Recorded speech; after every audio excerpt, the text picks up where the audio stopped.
They don't let you do more than 10 grand? Write in the comments, like, expect First payment. 100. 100 more of these. Yeah.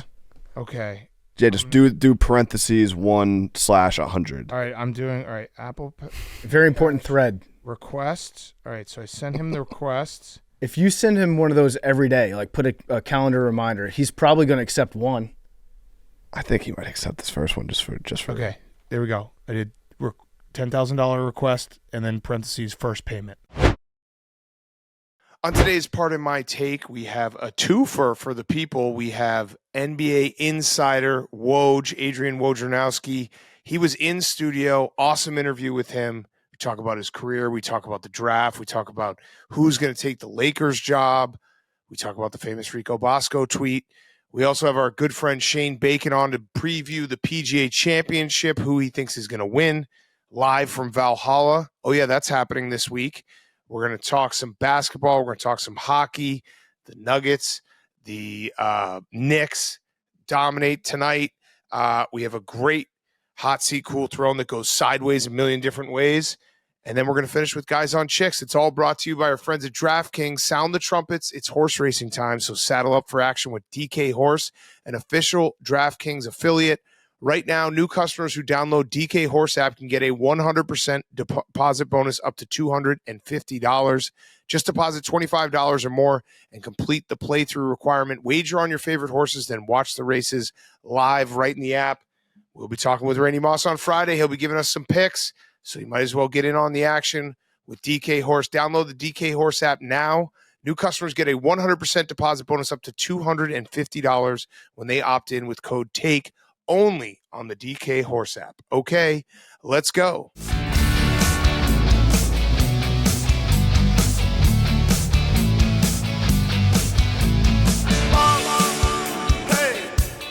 football guy. Patino. AWL. Pardon my take. Yeah. Pardon my take. Yeah. Pardon my take. Yeah. Pardon my take. Yeah. Pardon my take. Welcome to Part of My Take, presented by the DK Horse app. It's Preakness weekend. New customers get a 100% deposit bonus up to $250 when they opt in with code TAKE, only on the DK Horse app. Today is Wednesday, May 15th, and PFT, I am so happy that I'm alive, that I am blessed to be able to do a sports podcast while Nikola Jokic is playing basketball, because holy shit, he is the best. Did he empty the bag tonight? It felt like the clip is gone. He did everything in the paint. I don't know what he finished at, but through three quarters, he was 7 for 7 when he was matched up 1-on-1 with Rudy Gobert. Yeah. And he was just dominating. But not just the crazy shot making and like all the pivots and the hook shots and the up and unders he was doing, the passing out of the lane. He made Rudy Gobert look foolish tonight. The Timberwolves actually, they look better at times defensively with Gobert on the bench. And it might go back to what we were talking about before the series started. I think we talked about it with maybe with Kirk Goldsberry, but how sometimes, since Rudy Gobert is such a good defender, defensive player of the year, that when he's matched up against a guy like Jokic, they'll have him play one-on-one, not give a lot of help, and then Jokic feasts because it's a one-on. It's almost better to guard Jokic with like 1.5/2 average defenders than it is to guard him with one good defender. Yeah, and listen, Rudy Gobert, defensive player of the year many times. I don't even know how many he's won, like 5. Really good in the regular season. This happens to him pretty much every playoffs. I'm not even going to say that, like, yeah, he got cooked tonight, but Jokic was so good, everyone on planet Earth would have gotten cooked.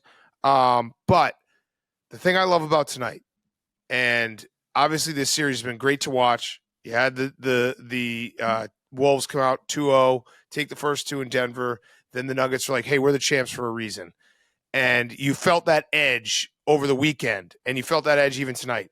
But tonight was an extra edge because Jokic got his 3rd MVP trophy before the game, and he's going up against the defensive player of the year, and he's probably the, like, outside of, I think Steve Nash was very criticized as an MVP, if you remember. Like, people were like, how can you give him back-to-back MVPs? But it's been a while since an MVP feels like they've been criticized and poked holes in. as much as Jokic has, even last year not winning it and Embiid winning it. And Jokic was like, I'm just going to, like, you don't think I care? I care a lot, and I'm going to fucking demolish the defensive player of the year and score 40 points and do everything passing the ball and remind everyone that, yes, I am the best player in the world. And that's a fact. I don't know how anyone, like, I understand that you get fatigue with MVPs, and SGA had a great year, and we're going to talk about him in a minute. And other guys have been great. I don't understand how anyone can watch the Denver Nuggets play basketball and Jokic play basketball and not be like, that guy is so much better than everyone else at this exact moment, because everything he does is just so effortless and makes everyone better, and it's fucking awesome to watch. Yeah, he's the best player in basketball for sure. I think what's watered down the whole MVP discussion, what's made some people come out of the woodworks with takes on other players that might, be more deserving this year, which I disagree with. Jokic is the best, and if you watch him play, he's the best. It's the proliferation of MVP chants in arenas.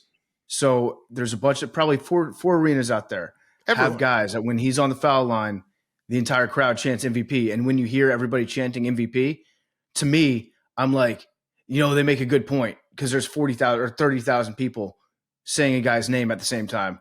I'm like, yeah, SGA. I agree with Oklahoma City on this one. But if you actually sit down and watch them back to back to back, it's pretty obvious who the best player is. Yeah, and it's happened time and time again in the NBA, where it's like, if you actually went, the best player without any fatigue or anything else, like LeBron probably has a couple more, Jordan has a couple more. Like these things happen where we just get tired of it, and the voters get tired of it, and they're like, oh, he's so good, but he makes it so easy. Let's give the new guy an MVP. Jokic is the MVP. He deserves the MVP. He is the best player in the world, and he did it again tonight. And it's honestly like, I feel the same way I felt when the Warriors played basketball, like at their peak of their powers. It's so much fun to watch him play basketball, because it's just, his two best passes tonight didn't even end up in baskets. Aaron Gordon missed one and got fouled on the other. Like he was doing tricks on it. He was toying with them. And even that last three that he hit was like the wettest sounding three of all time. And it's just, I don't know. I'm like smiling because I love watching him play basketball. The behind the back pass, or behind the back of his neck pass that he had when he was driving through the lane to Aaron Gordon. That was awesome. Also, I just love Aaron Gordon. I love Aaron Gordon. I have no other notes on this game besides the fact Jokic dominant. Aaron Gordon, so fun to watch. He works so hard. And it's funny watching him, because there were times when Rudy was matched up one-on-one against him. And on the offensive end, when he got into the paint, he'd have to do like 3 different pivots in a row to get Gobert in a position like far enough away where he could even get a layup off against him. He has to work so hard against Rudy Gobert to score, but he hustles. He hustles everywhere. And yeah, the Nuggets, they're fully back. I think maybe we need to have the conversation about the Timberwolves. They look like they're still exhausted from when Tibbs coached them back in 2018. They hit the wall after game 2. I feel like this is it. Classic Tibbs just ran his guys too hard, and now they can't win another playoff game. Yeah, it's tough. I mean, there's like the learning experience. I also just think that this is why I made the joke at the beginning of the series that when Cat was like the big three, and Cat played better tonight. I don't know why he still does like the 3-point celebration after every shot, like in the first quarter, like we're in a March Madness tournament game and they're like a 15 seed. But whatever, Cat's going to do Cat. Anthony Edwards did not have his best night. I actually might do a game of the year, Anthony Edwards over points on Thursday night, just because if the Wolves go out, he's going to go out like swinging. You know what I mean? And it sucks because he had the game on Sunday night where he was so good, but no one else picked him up. And then tonight you had Karl Anthony Towns actually hit some shots. It's like, where was that Sunday night? And they're just, I don't know. It sucks. It sucks to see they didn't have Mike Conley. They're a fun young team, but this is why the Jokic is the best and why the Nuggets are the champs. And it could, we still got 2 games. I'm not going to write off the Wolves, but it's just tonight was more about Jokic and just flexing on everyone. And the Nuggets, the scary part about the Nuggets is Michael Porter Jr. has not been good. And if he finds his shot and gets a little more confidence back, then you're clicking on all cylinders, and because when he's going, it's like they're just an absolute terror.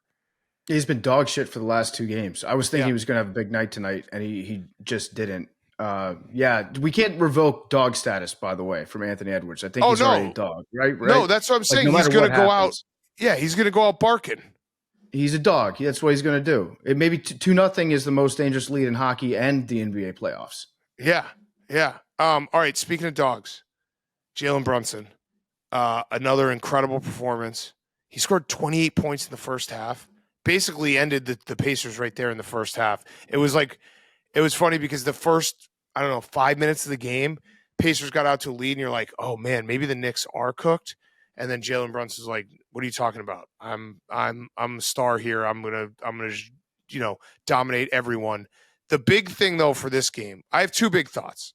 One is Tyrese Halliburton, when he looks bad, he looks like he just doesn't even want to be out there. Like he'll just kind of bounce around and just not be decisive and not attack. And you're just like, what is this guy doing? And the other thing, this was, if we're talking about dogs, this was the full New York Knicks, Tom Thibodeau, Nova Knicks dog display, because the Knicks tonight started 4 guys out of their 5 guys were 6'4" or under, because they changed up the lineup, and Deuce McBride started, and the New York Knicks out-rebounded on the offensive glass a team that has, I think, 3 guys over 6'5" in their starting lineup, 20-5. 20-5. Isaiah Hartenstein had 12 offensive rebounds.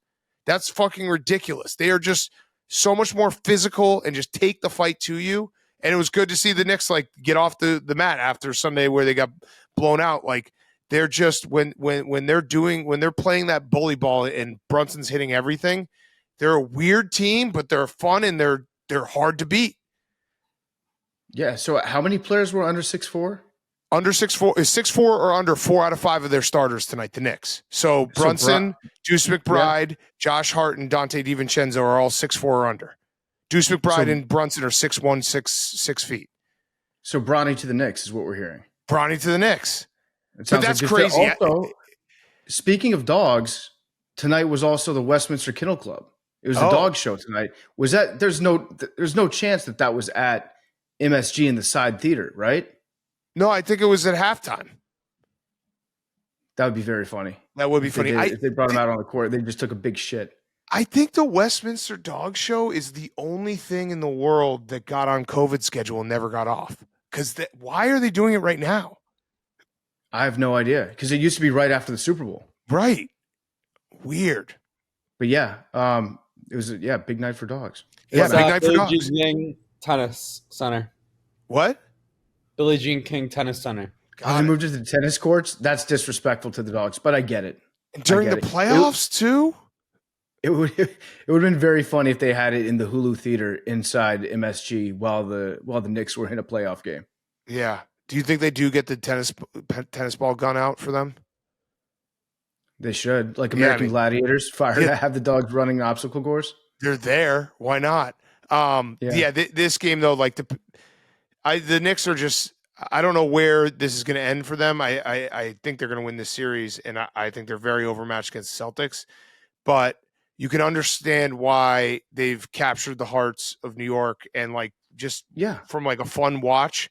Like I don't like the Knicks, but I'm watching them, and I'm like, these guys are. I don't know what's going on. Like Alec Burks is just hitting all these shots, and Jalen Brunson can't miss, and Dante DiVincenzo's doing putbacks and then yelling. And that was actually the moment where it was like the encapsulation of the 20-5 offensive rebounding was Dante DiVincenzo. I think he was to Miles Turner just being like, fuck you, you bitch. Like that's that's their center. And he's saying that to him.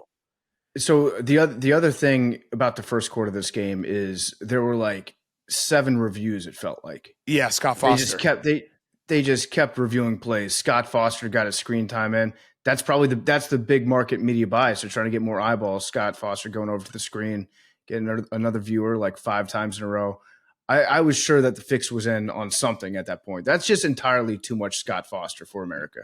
Yeah. If he's on a game, the NBA should do a better job of not having him be the guy that stares directly into our souls after a review and tells us what Scott Foster thinks.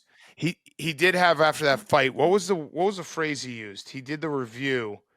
I And the think he double said technical. no. It was hold on. I'm gonna play it. Yeah, he was like there was a fight and it wasn't easily dissolved, and so we're gonna review it. And I like that. So like if they had easily dissolved it, it would have been no problem. We could have just not had to review. But he's like, listen, that didn't dissolve quick enough. What do you want me to do? I got to review this. Stop the game. Fun stat about Jalen Brunson.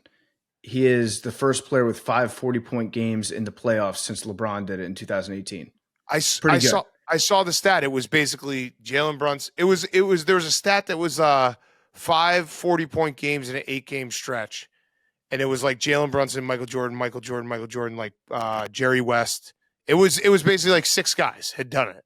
And yeah, he's just been dominant. And it seems like I know there's a lot more to his game than this, but just watching him, it seems like he's dominant because he tries harder than everybody else on the court. Yeah. Yeah. It's a very fun to watch. I mean, Max, are you back into like Nova Knicks? Because I'm so close. Well, I just need to get. I need to win one. I need them to win one more game, and then I'm fully back. And then you're going to be showing, to the Celtics. When it's Nova against Hank, yeah. Oh, what a joy that will be! But speaking of Hank, huge win tonight for the Bruins. Take the series back to Boston. What were your thoughts? Now, I get you're being modest, but we want to give you the platform because we want to hear what you have to say. Let's give Boston sports its credit. Hank, go ahead. I think your mic's muted, Hank. I think your mic's muted. This sucks for Hank. I'm going to say it right now. I actually feel bad for Hank. The sleeping allegations lasted. He beat him for what, 3 weeks? But Hank is not here. I put out a video earlier today of him snoring in the studio today before we did the show. He's going to be so mad at himself tomorrow morning. He's like, God damn it. His quote was right afterwards. He's like, all you need is a 15-minute nap. That's all you need. You don't need to sleep any longer than 15 minutes. And you wake up and you're totally refreshed and you're good to go the rest of the day. Oh. But you know what? Hank might be speaking for America here. This might be Hank's protest to the 10:30 p.m. Eastern start time for the Wolves Nuggets game. Because I feel bad for all the kids, all the youngsters out there who aren't able to stay up and watch their favorite teams on TV. It's too late. It's so stupid. You have the best player in the world playing, and you play him at 10:30 at night. Our friend Andrew Perloff McLovin had a great tweet. He was like 8 p.m. Eastern and 10:30 Eastern for 2 or 3 stars: Jalen Brunson, Anthony Edwards, and Jokic that everyone wants to watch. And the NBA wonders why everyone's obsessed about the leak of the Cleveland Browns' Week 5 opponent. Like, what are we doing? Why is this? I mean, we're built different. We watch the games, but I don't like. You can't stay up till 1 a.m. if you're on the Eastern Standard Time. Like, what are we doing? Think of the morning talk show guys out there. Let's take a moment and think about what they have to go through right now. Greeny, oh my God, Greeny. That game tipped off 2 hours after his bedtime tonight, and he's supposed to get up in the morning and educate us about the finer points of basketball. I like the 10:30 start time just because it makes me feel like a man. Like, yeah, I can do it. It's my adversity, and I embrace that. I get through it. But then I also think about the less fortunate people out there who aren't able to stay up that late to watch sports, like our good friend Hank. And so on Hank's behalf, that's why I'm upset. Hank will be in the rest of the show. We're going to talk about the Celtics with him. So this is a very brief opening on Zoom. But what do we predict Hank's text tomorrow morning is going to be? Just my bad. I did it again. I think it's going to be just fuck. I think we're going to get a fuck from Hank. I think it'll be at like 4 a.m. He's going to wake up on his couch and he's going to be I wish there was a fly on the wall that could just see the look on his face when he's like, fuck, I did it again. Because he just had this happen. And now it's going to stick a little bit that he's the sleep guy. Like, a smart move from Hank would be to say, I'm going to go see a doctor. No, it's the documentary because he's getting up at 6 o'clock. Yeah. to work out at 8. That's what he told me today. It's crazy that like him just getting in shape is now his job. Golf. Listen, he's putting in grind to create content for this company.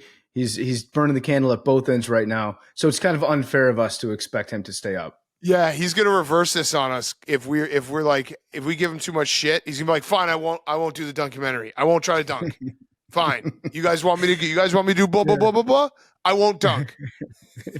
So later on the show, we asked Hank what he thinks happened already earlier tonight. Yeah. And I'm not going to give it away, but I think he's absolutely correct in his prediction. Yeah, he nailed it. All right, so the Bruins did win. I was actually surprised by that. I thought the Bruins were dead. Now we go game 6. And then we alluded to it actually in a minute when we talk about we need a period of the week, even though it's early in the week. But that we might just have the last 5 minutes of the week. That Canucks-Oilers game, that I'm going to say the Canucks are no longer a team of destiny. Congratulations to the Canucks. You were my team of destiny for one game. Actually, one in almost 1.75 of a game, because them scoring to even it up with 3 minutes left was the biggest team of destiny thing to do. And then the Oilers scoring with a minute left. It feels like the Oilers can now relax and be like, all right, it's 2-2. We're better. Let's just fucking win this series. Because they were not going to win in overtime if that went to overtime. Pivotal game 5 coming up. I wonder if the stats are the same in hockey like they are in basketball, because I think it's 85%, somewhere around there in basketball, the team that wins game 5 when it's tied 2-2, they go on to win the series. We have to, as a sports podcast, we have to remind everybody that. I think it's legally required. Ooh. I don't know if that's the same case in hockey. Should we start the campaign that game 5s are actually better than game 7s? Dude, game 5s rock. I've always said, I don't remember the last time that a team won a game 5 and then lost the series. Feels like it always happens. Yeah. Game 5's rock. So, all right. And a home team won finally in the Nuggets Timberwolves series. Huge. Yeah. Would this be they swung home court advantage back. I know it's not a gentleman's sweep because a 4-1 is a gentleman's sweep, but it feels like if they win on Thursday night, this could qualify as a gentleman's sweep, because it basically was 2 just completely separate series that happened. I think it's a nice guy win. Yeah. It gives the Wolves hope. They gave the Wolves hope. They gave the Wolves more than hope. Yeah. I think everybody was talking about the Nuggets like they were dead. And they looked dead. I hope this goes 7. I do. I would like to see a game 7 in this series. And I do. I think I might do game of the year Anthony Edwards, because I don't see a world where he doesn't just go he's going to take this personally. He's going to go fucking nuclear. He knows that he's the guy. He knows that it doesn't matter if Karl Anthony Towns hits a 3 early on and does the finger guns. It's got to be him.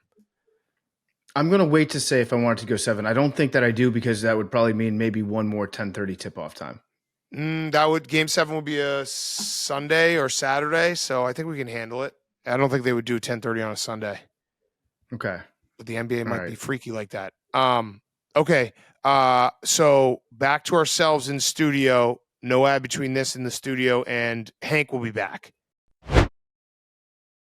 Okay, we're back in studio. We're going to talk about Monday night's games. Hank, do you want to do a quick Celtics recap? The Celtics won, and they should easily be in the next round. Just end the series right now. Yeah, that's good. That's good. We can end it there. Yeah, they struggled. No, that's good. Donovan Mitchell, We're good. Max Strus went 5 for 5. Donovan Mitchell's a really good player, so it makes sense that you guys would struggle against him, right? Donovan Mitchell did not play. Oh no. But Jared Allen. But we said the Celtics needed a test. They got a test. They won a first 10-point game of the playoffs. And they came out on top, which I think is a good sign, good test for a playoff team. We're on to the next round, hopefully. I have a trouble in paradise, Hank, for the Boston Celtics. Jason Tatum, Jalen Brown, you love them. You think they play well together. When Jalen Brown hit that 3, I think they went up 105-97, about a minute left in the game. You remember that 3? Of course. Okay, after that 3 was hit, Tatum comes over, smacks Jalen Brown in the chest. As if to say congratulations, hits him so hard that Jalen Brown turns around, looks at him, starts yelling at him. Oh. And then they had to hold Jalen Brown back because he was mad that Tatum hit him too hard. This sounds like your father. This sounds like fiction. By the way, Max Strus finished 5 for 9, but he was 5 for 5 for a while. You want me to pull the video up, Hank? Yeah. Okay, let me find this video. And you need to take a look at it because... I'll find my own video. Okay, find your own video then. Find the video, Hank. Sounds like you weren't watching the game that closely, because it's the first thing I noticed. Oh, so we have a quote after. Jalen Brown said, "Yeah, I'm gonna get Jason back for that." Yeah, and then Jason Tatum He said, wasn't yelling at him. He was yelling at someone else on the court. No, he did tried- wince. He winced. he winced, and then he tried to storm on the court. And But that was like a playful wince, like when I like touched your finger and you said I broke your thumb and you're never going to be able to play guitar again. Look at this. Look at this blood. Let me see. I'm bleeding. Oh, you can see the Can we tendon. blur that? Yeah. We got to blur that. Hey, big guy, how many beers? 0. Yeah, you could fuck my thumb right now. It's tight because it's so tiny. I'm gonna have to fuck it Whoa, later. Hank.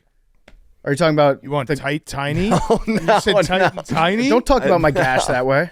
We just did how many beers? You said you like it because it's tight and tiny. All right, no What Drake. the fuck? Like that for Say like no, that from the record. say no Drake before you say No that. Drake. No Drake. Yeah, no, Jason Tatum. Oh, here's an interesting part of this. So it looked like it was fun, all fun and games, but Jason Tatum did say, I didn't realize how hard I hit him. I've been lifting a lot lately. That's good. He's getting stronger. Kind of fucks up your shot, though.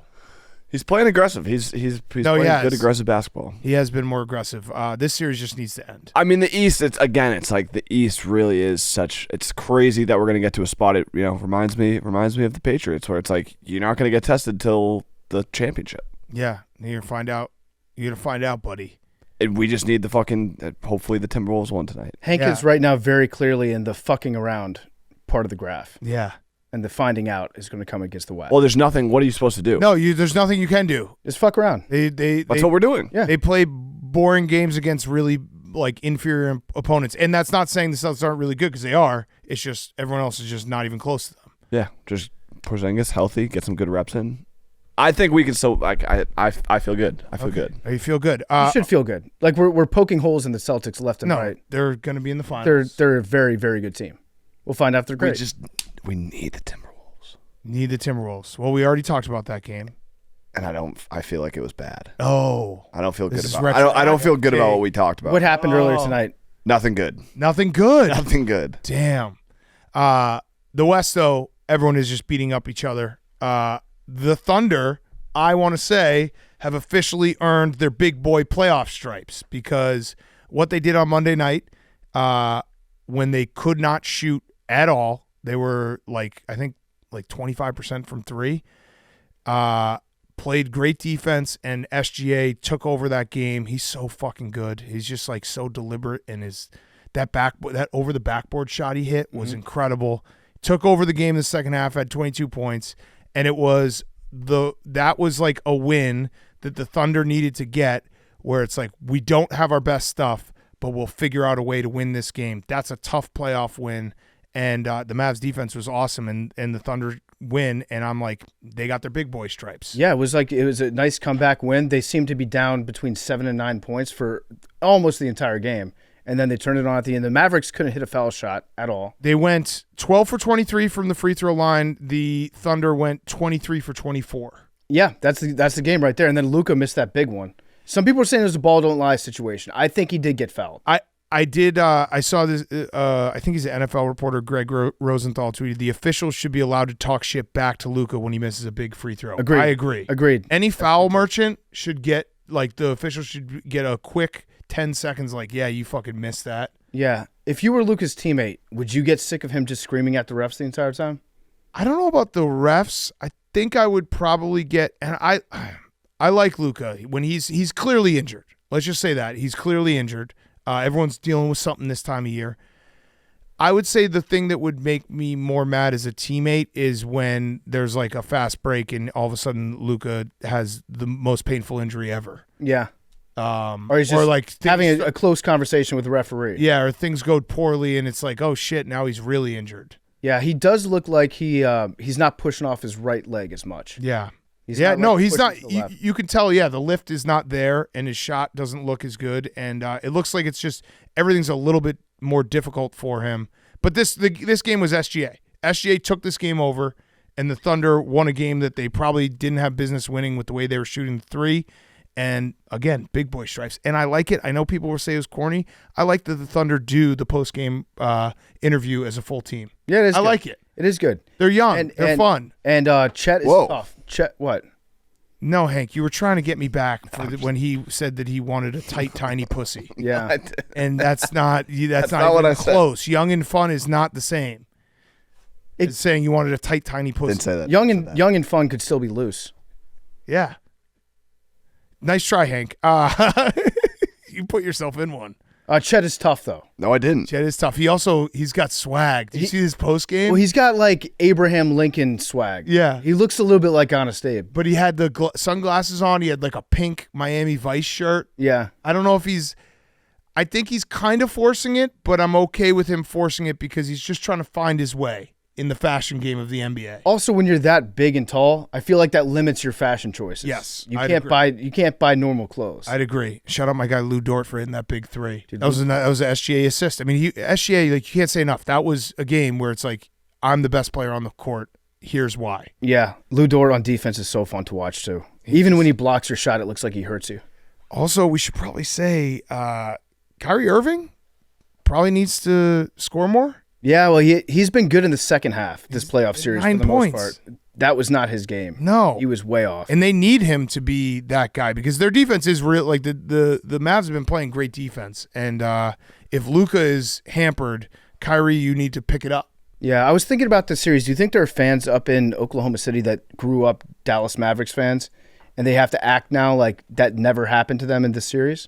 I think no. I think they were just Sooner fans. Or they were just they were like Seattle fans. They just didn't know it yet. Yeah. Also, it works because it is Sooner versus a little. There's probably some crossover of Sooner versus Texas. It's a Red River rivalry in basketball form. Yeah. Right. Yeah. No. I think Oklahoma fans before that were just Sooner fans and possibly Cowboys fans. Yeah, Cowboys fans. They didn't dip into the other stuff. Yeah, I do know that there are a lot of people from North Texas that are close to like the Panhandle area that are big time Sooner fans. Yeah. Like it's not just right along state lines. Yeah. Okay, so hockey real quick. The Stars look like maybe the best team in the playoffs, especially because the Rangers lost. Yeah, they Memes? it was a clobbering. Memes?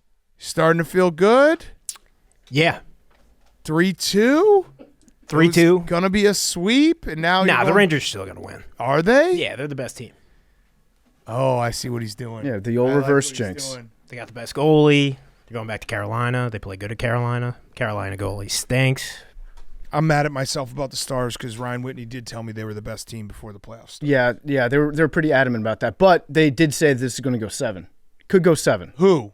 Dallas, Colorado. The Avalanche said that? No, the Chicklets boys. Oh, I don't think so. You think There it's was over? a moment in that game in the second period where it was 18-3 in shots.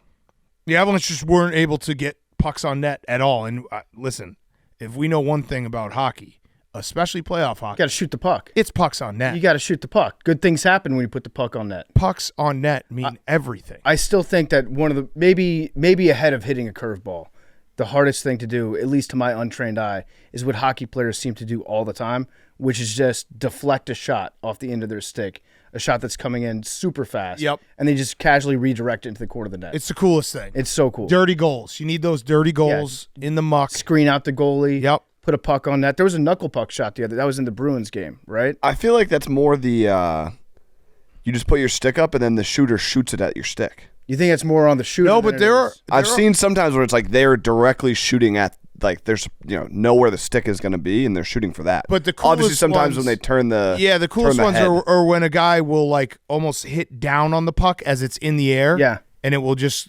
change the complete trajectory. Those might be the coolest goals. Yeah, the goalie has no chance at it. Yeah. We still need a period of the week this week. Wasn't great 2 hockey games on Monday night. Not a great couple nights for periods. Yeah. All right. So we'll find a period of the week. Should we do some hot seat cool throwing? Then we got 2 great interviews.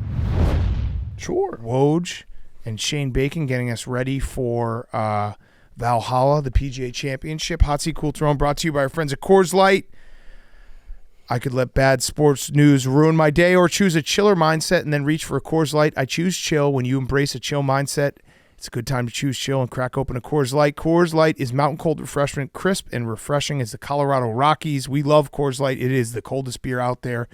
When you get worked up, choose chill and then reach for a Coors Light. Get Coors Light delivered straight to your door with Instacart by going to CoorsLight.com/take. Celebrate responsibly. Coors Brewing Company, Golden, Colorado. CoorsLight.com/take. It is the most delicious beer out there. It's about to be summer. It's about to be Coors Light season. It's always Coors Light season, but there's something about grabbing that Blue Mountain out of the cooler on a hot summer day. Oh my God. I'm picturing it right now, and I just want to be there. You know what I absolutely love is just pictures of people's coolers. Yeah. I can't get enough of them. Yeah. I took when we had people over for the Derby party, took a bunch of pictures just of my cooler, not even to post anywhere, just so I could look at them and Just see cooler pics. the blue mountains on top of an ice cold cooler. So good. Yeah. By the way, speaking of hot seat, cool throne, can we get the AC back on in here? Jake, you did that. What? They said that you turned it off. I haven't been here in a week. I know. I think you turned it off a week ago. Has it been this hot all week? Yeah. It's been really hot. I mean, it was freezing, and I You definitely touched it. see. But You- it was either No. freezing. Wait, did Jake, you admit to doing it? No, he did. He 100% admitted to it. When it was freezing, I pressed up. Yeah. How many Don't ever times? press up on that. I don't remember. Would you rather be hot or cold? I think too cold's better than too hot. Because too cold, you can layer up. I'd If rather you're be too cold hot- all day. Yeah. If you're too hot, you're screwed. Yeah. My hair was just crazy there. Jake, you're not allowed to touch that. Okay.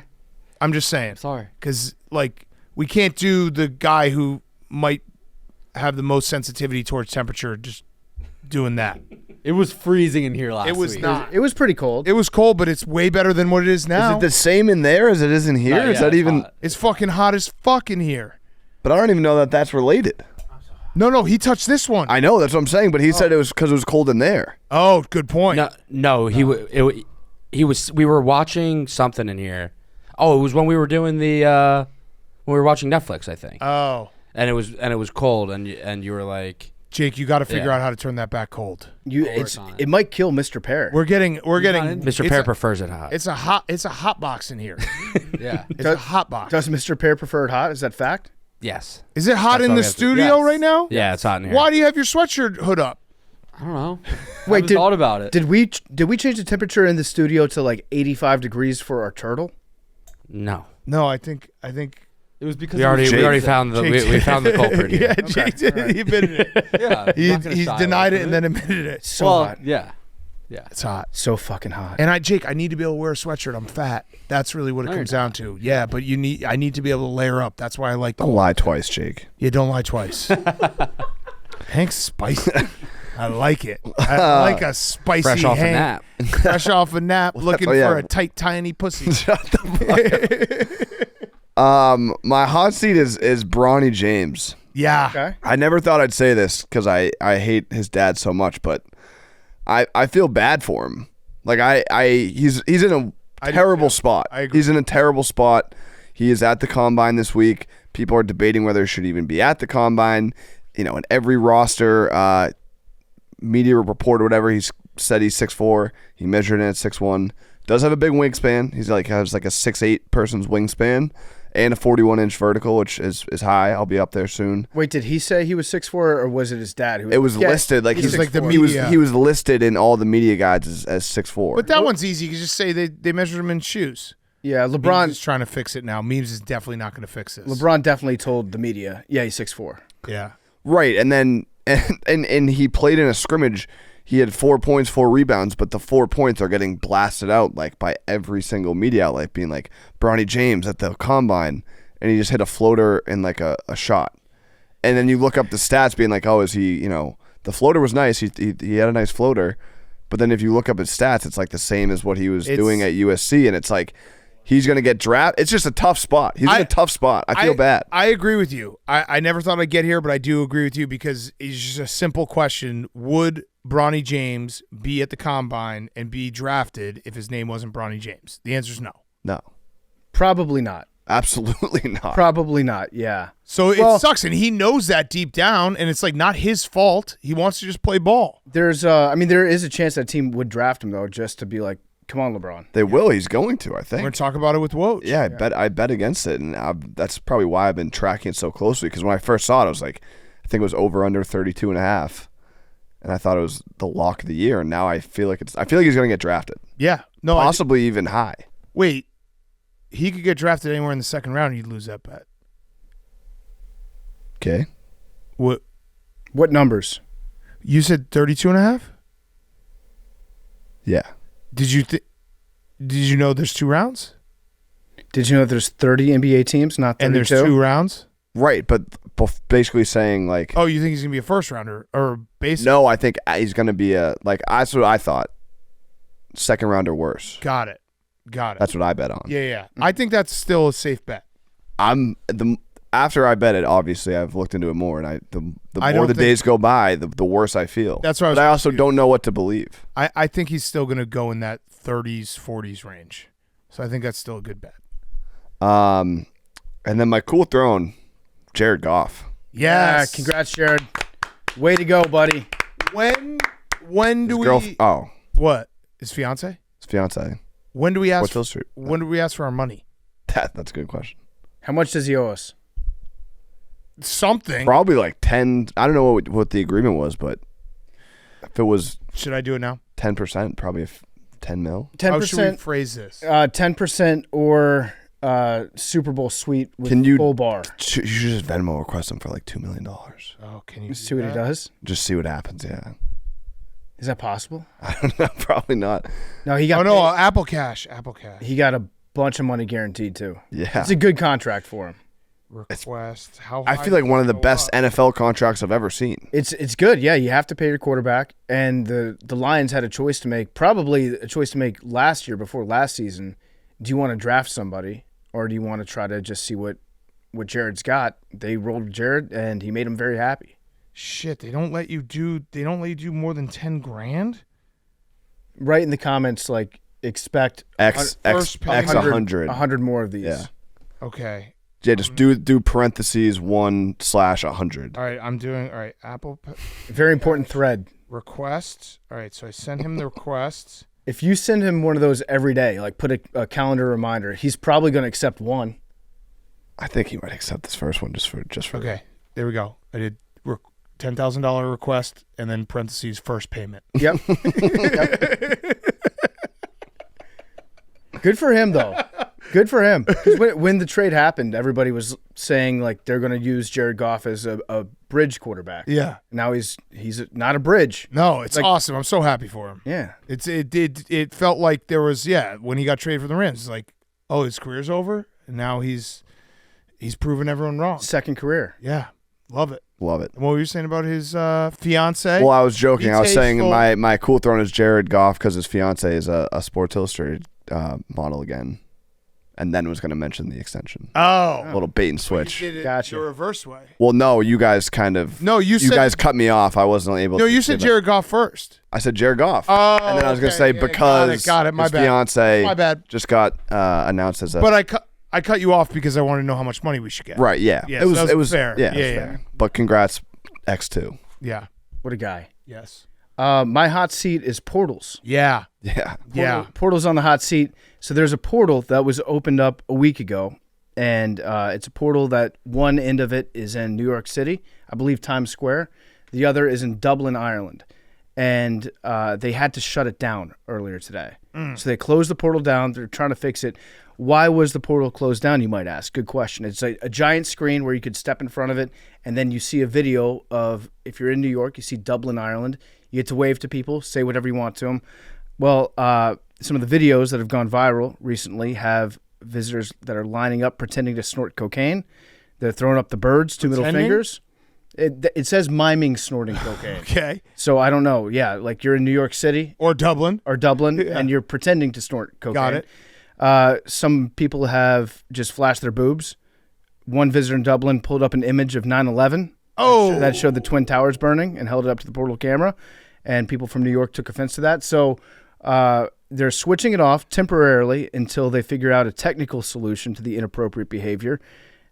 They tried to re-upload the software to have blurring on it, where if they saw boobs, they could blur it. I don't know how that works. Now you have some guy that's like monitoring the portal 24/7, Yeah. hitting the blur button, but that wasn't satisfactory. So they closed it down on Tuesday, and they're hoping to resume the live stream later on the week. What they did was they essentially created Twitter in video format. Yeah. Just like absolutely no repercussions, whatever. If you get two random people on Earth and be like, here, hang out with this person on the other side of the world, you're going to get people that are being dickheads about it. I love this story so much because it was some tech nerds that spent years and years coming up with this technology, and they just forgot the simple fact that people suck. People are assholes. Yeah, like they did everything right, and then they just didn't have one regular person sitting in the room being like, "Hey, is there any chance someone puts up like a picture of the Twin Towers?" Yeah. And like no one even said that. And like, "Hey, is there any chance someone like flashes them, moons them, like does something really crass?" Like, nah, this is gonna be everyone's gonna love this because you get to connect across the world. It's cross-culture relationship building Yeah, between countries. How great is that? Technology has reached such an outstanding place where now you can make friends with somebody halfway around the world, and then you get in front of the camera and you just do a line of cocaine in front of it. I'm so fucking lit. This is dudes rock. Dudes continue to rock. Yeah, so that's another good point is what percentage of these activities do you think were done by dudes? I would say about 100% of them. No, I saw a girl flashing. Okay. That's kind of a dude thing though. Yeah. That's like a cool dude girl. If it was a girl on the other end of the portal, she wouldn't just like flash a chick probably. Yeah. She'd be like, here, dudes. Yeah. I think it was like old women. Oh. A bunch of old women. Oh, really? On the other that side, feels yeah. like an Ireland Okay. thing. Open it back up. Yeah. Open up that portal. Did you guys see the guy jerking off with the gas in his ass? Yeah. That was wild. Yeah. Oh, PFT, I gotta show you. No, I'm the good. video. I'm good. No. Really makes you think. Yeah. I'm going. See, the thing is, I'm going to watch this video and be like, I wonder what this video is of, and it's going to be a guy jacking off with gas in his ass. No, you're just getting. You ever? Find it for us. You never. By the way, giving yourself a little juice. yeah. Speaking of the portal, Jake, did What do you mean? Yeah, he Wait, was I don't even know how to describe it. getting himself going. He's topping himself No, off. that's not him. Jake, what did you think about Grant Hill's use of play where Derek Lively and Chet Holmgren both fell down at the same time? I didn't see it. This is the guy. Hold on. Oh yeah, I mean, who Yeah. out there hasn't done? But the worst is he gets seen and he's got a hog too. Yeah, it's not bad. That's soft. I like So to he's think. he's injecting gasoline into his Yeah, ass yeah. and cranking the hog. Yeah. What? Okay, I need to know what college football team hat that is that he's It wearing. looks like Tennessee. That looks like Tennessee orange to me. Yeah, I like to believe that like the person behind the camera maybe yelled like, "Hey, you got to pay inside first." Oh Something wait, like that. That what language is that? Italian? Oh yeah, Yeah, this guy's a pervert. yeah, big time pervert energy. Oh, I just saw what you're talking about. Yeah, so Grant Hill, when Derek Lively and Chet Holmgren both fell down last night, he said the two towers falling down. I heard that. Yeah, I heard that. I chose. People not were getting to- mad. It's like, who cares? That's a I mean, bar. it's like he used the words wrong. Whatever. Yeah. Is that how you pump gas in Italy? Yeah, I think that's actually exactly how you get it started. Yeah. Yeah, you got to prime it in your asshole. Cranking off. That's the a good gas. video, though. You got to It's a great video. That's one of those ones that like there's sometimes we share videos with each other where I'm like, I wish you hadn't shared that. Yeah, that's a that's good one video. you needed to see. I'm glad that I saw that. Yeah. Guy's got fucking huge. That's probably Max's relative from somewhere way down the line. Oh yeah, that's definitely a Delente. Yeah. He's got Delente all over him. All right, my hot seat is I had it and then I lost it in my head. I'll go to my cool throne. I'll come back to my hot seat because I had one in my head and I've lost it. My cool throne is college basketball because Doug Gottlieb got a job. Yeah, I saw that. Good for him. Yeah. Very happy. He's UW Green Bay coach. Is he going to be doing media while he does that? Yeah, he's doing his radio show. He's multitasking. Really? Yeah. Oh, shit. I didn't Which realize is like that. unprecedented. That is pretty crazy. Okay, good for Doug Gottlieb. Oh, I had a cool Rico's throw, got a too. new team. Yeah. I had a Oh, cool yeah, throw, sorry. too. Horizon League. Cool throw, and you can use this for your hot seat in some way, shape, or form. Your hot seat should be Aaron Rodgers. Oh, yeah, that was what my hot seat was. Because my cool throne is The Jets. the NFL schedule release. Yes. Yeah. That was what my hot seat was. So, the Jets. so today, Wednesday, the schedule release is coming. But right now, we've got some, what? No, you're about to say it. We've got a couple games that have been announced already, but Yeah. the full schedule is being released on Wednesday. Hank is spicy right He's now. spicy. No, that was I like spicy. it. I was agreeing with you. That was like I hate how they don't just like it's like Agreed. You see stuff getting released today. It's like, oh, the schedules got released. Agreed. No, that's tomorrow. You just tickle us. Yeah. Yeah. I was agreeing. I was echoing your Gotcha. sentiment. Gotcha. So they've dropped a couple nuggets on us already. They've got Ravens Chiefs opening up the season. I'm going to watch that game. I like that. That's a good matchup. We've got Eagles, Packers, and Brazil, obviously. We've got the Jets and the 49ers playing Monday Night Football in the opener. Wait, Monday Night Football in the opener? In the opener. Who played Monday Night Football in the opener last year? That's the Jets and the Bills played last year. So, and that didn't go well. Well, They won. No, they yeah, won. the Jets. It was Oh, a yeah, great they game. did win. Pregame they went well. Yeah, the pregame went well. Yeah, Jets fans were very happy afterwards because they beat the Bills. Remember that? Yeah. Memes. Yeah. Are they going to have Aaron Rodgers come back out with a American flag again? Somebody at the NFL office is a sick fuck. Yeah. So not only is it Aaron Rodgers on Monday Night Football, but it's also Floyd, the guy that was sacking Leonard Rodgers. Floyd, yeah. Leonard Floyd is now on the 49ers. Bear for life. So it's going to be a matchup of Floyd against Rodgers' Achilles again. Memes. How are you feeling? Bad. If Aaron Rodgers gets another season-ending injury, I'm gonna strap a bomb to my chest and go to the NFL office and blow up. All right, so I'm not Just for the first game. Just for the first game. Okay. Season-ending injury. Memes. You're making me root for an Aaron Rodgers injury so badly. Well, I'm gonna not. happen. I'm not. I don't want to, but since you just said that, Yeah. I'm not. I'd be a hero in New York. Memes. I am not rooting for an Aaron Rodgers injury because I saw it this morning and I tweeted out Aaron Rodgers' other Achilles can do the funniest thing possible. Jets fans are being pussies about that. I'm not hoping he gets hurt. It'd be funny. It'd be funny. it wouldn't. I don't want it to happen. But you kind of sounds like you kind of do. No, if it happened, that would be crazy. That was the correct joke. People are just taking their anger out from the NFL onto you. Got it. Which they should be taking out on the NFL for the schedule. I gotta remind Jets fans, do you think I go online every day and just get abuse about the quarterbacks that I root for? Yeah. Every single day. I'm like Same. you remember the story about the Facebook quality control people who had legit PTSD from all the horrific things they saw? That's me in my mentions with Bears quarterbacks. So I make one little joke. Don't be a baby about it. I don't want him to get hurt. I like Aaron Rodgers on the Jets. I do not want Aaron Rodgers to get hurt, but if it did happen, then we'd have to just be like, "What the fuck is going on? Yeah. This is insane." I'd have to delete that tweet if he got hurt.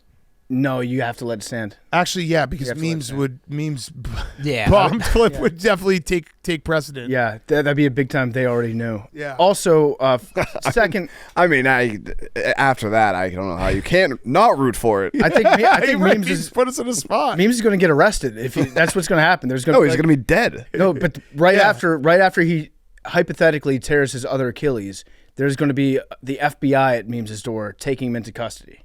They're going to kick his door down. Yeah. And then they're going to shoot Mr. Pear. He's coming at us. He's trying to attack us. Memes, at least it's not happening. At least it's not at MetLife on that bad turf. Yeah, that's true.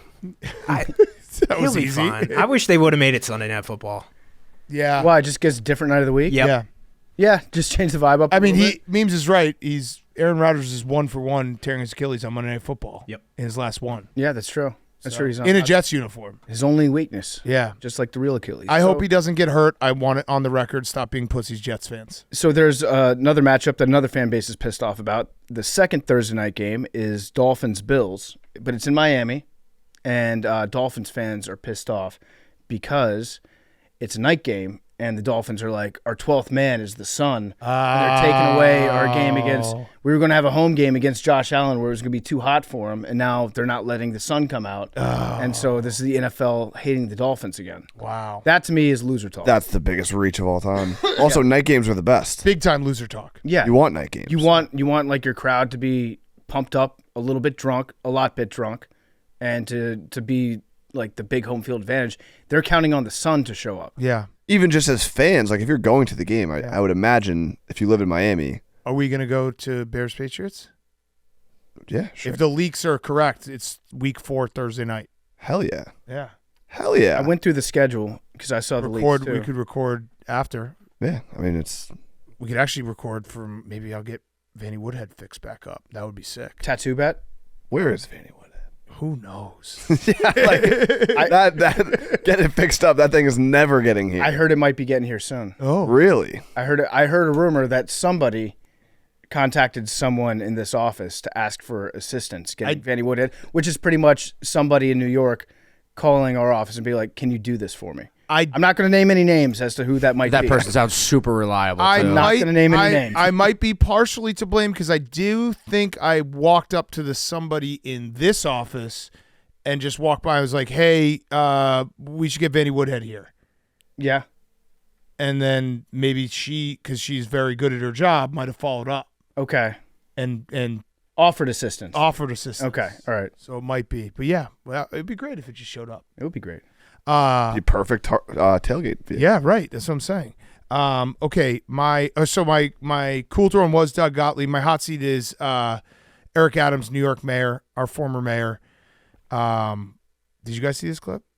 It's not going to be as funny as when he went through that room showing look, it's an 8-ball of cocaine. Look behind this pillow. Oh, it's a gun. It's not as funny. That was the funniest clip. It's more like, what did he just say? He was essentially saying that we have to find a way to have illegal immigrants get jobs in New York and in America.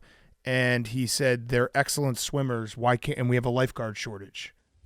How do we have a large body of people that are in our city and country that are excellent swimmers, and at the same time we need lifeguards? And the only obstacle is that we won't give them the right to work to become a lifeguard. That just doesn't make sense. Okay. Did he really say that? Yes. Eric Adams He is said that, he's dude. a fucking maniac. Pull up the clip. He said that. He's fucking crazy. The woman next to him was like, kind of did like a wait, what? What did you just say? Yeah. They're excellent swimmers. They're excellent swimmers, and we have a lifeguard shortage. Let's see. Here's the clip. Jobs that we are in high demand, we could expedite. How do we have a large body of people that are in our city and country that are excellent swimmers, and at the same time we need lifeguards? He said it. He fucking said it. That's like Windhorse. It's crazy. Yeah, That like, is- I just figured out the whole illegal immigrants situation. That is wild. Lifeguards. Wild. Maniac. How do you even know there's a lifeguard shortage? Where, like, how, yeah, of all the things that you're dealing with as the mayor of New York, And why do I we can't have- imagine Yeah. lifeguard shortage is anywhere on any list. Yeah, what even? How like many- the East River? Yeah, like What? We're not talking about Long Island. He's the mayor of New York City. Correct. There's one beach in Staten Island, There was one and there's like probably nobody that wants to work there. yeah, there was one little like rocky beach where I used to live in Brooklyn on the East River. Didn't need a lifeguard. There's no one went in the water. There's Coney Island. Yep. Okay, that's all right. gotta- That's fair. Coney Island. Coney, we got to hire people Yep. for Coney Island. We forgot about You Coney got to Island. watch out for the Coney Island box jellyfish, which are just filled diapers that are floating out in the water. 50 lifeguards got to get you over the hump for the shortage. Yeah. It's Like a good, how many good start. how many could you really need? There's that other island. George's? Randall's Island. No. Governor's Island. No. Roosevelt. There's another. No. It's not in. It's Ellis. Not. No. Epstein. Okay, we're just naming islands, boys. We got it. Hank thinking about Epstein, huh? Hank. That's the first island that you're came having to your a mind, Hank? Bad show with A this. lot of islands out there, buddy. There, you're having a bad show. lot of I islands. guess is Block Island part of New York City? No. That's like Rhode It's Island. Rhode right? Island. No. What's the one where Fire Fire Island? Oh, I was yeah. gonna say where the gay people. Yeah, go. yeah. Yeah. Fire Island. Fire Island. I think that's is Long part- Island. That's Long Island. Yeah. Yeah.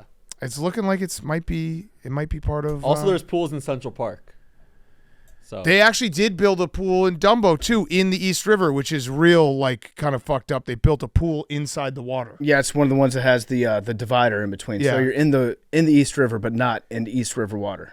Rockaway Beach is what I was looking for. Okay, yep. There it is. Yep, in Queens. It's that little fucking thing that comes out. Yeah. And they got Coney Island. Yeah. Manhattan Beach. Okay. So there's a couple. They're excellent swimmers. Excellent swimmers. That was a little, that was a little New York geography for everyone. Yeah. All right, Jake. By the way, Jake, great job on the call. thank you guys. You're fantastic. Appreciate your support. Means the Yes, world. it was awesome.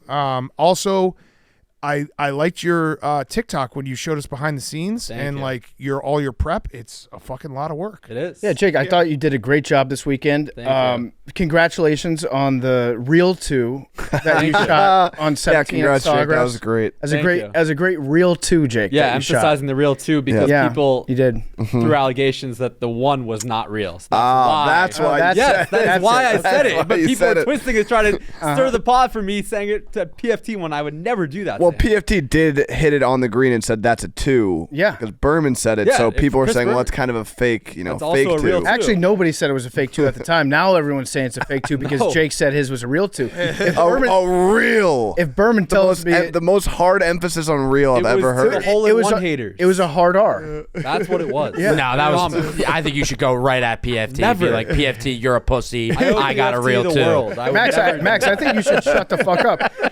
Hey, is anybody out there shocked that Max has an opinion about the number 2? Oh yeah, two sodas. Now, blah, blah, well, blah. no, also because Comes in second. Yeah, actually, now that you bring it up, 2 sodas and finishing in second. and clogging your toilet. Never People did forget that. you clogged your never, toilet. Never did that.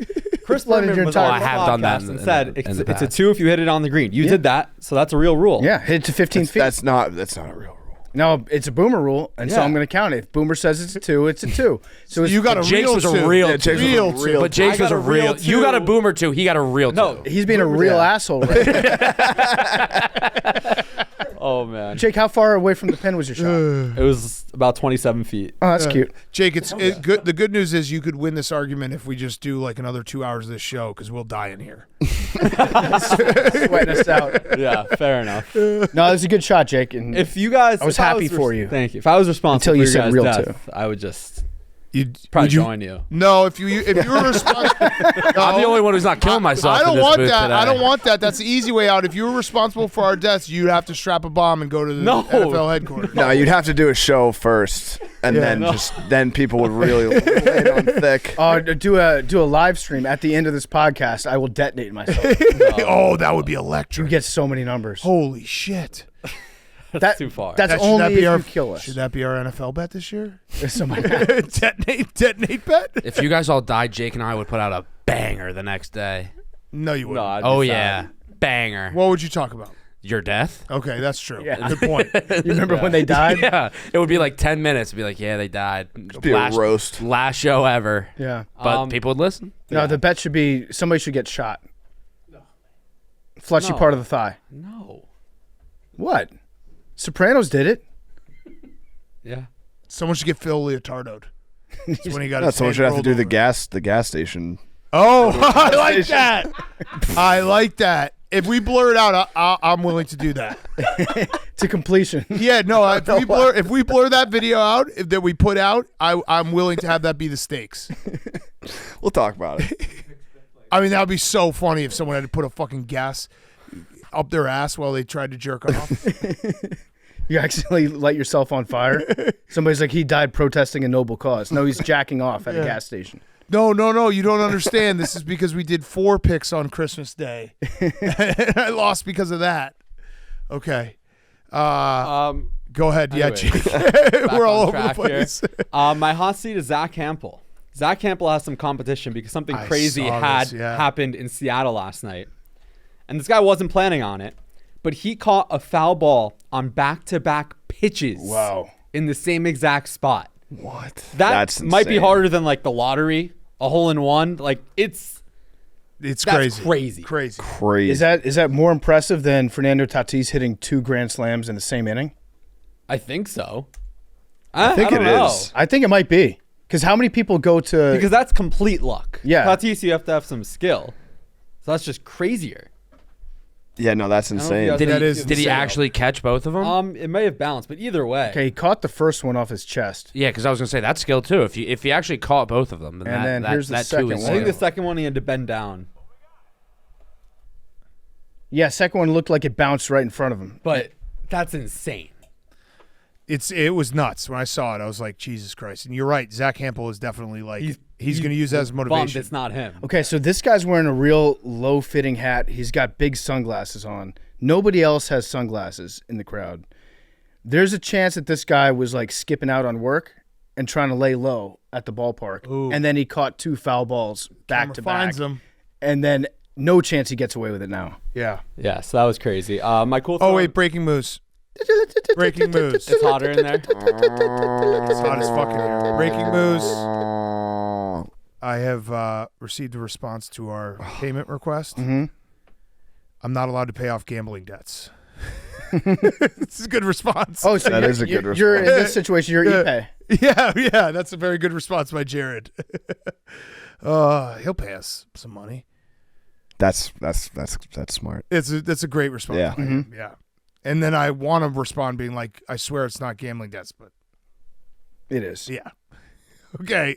You're cool. My Throne. cool throw, we talk about it with Shane Bacon a little bit, but the AWLs, because the PGA Championship put Brooks Koepka, Max Homa in the same group. Yes. Love it. Yeah, Our we're- guys. And Spieth, who's just an absolute wild card. Yeah, but Yeah. Spieth is definitely a name that you look at and you're like, oh, what if? What if For this- sure. What if this No, yeah, he's 7 years ago. he'll either be like crazy erratic or crazy hot. But it's like he's a super entertaining golfer. He just better play fast.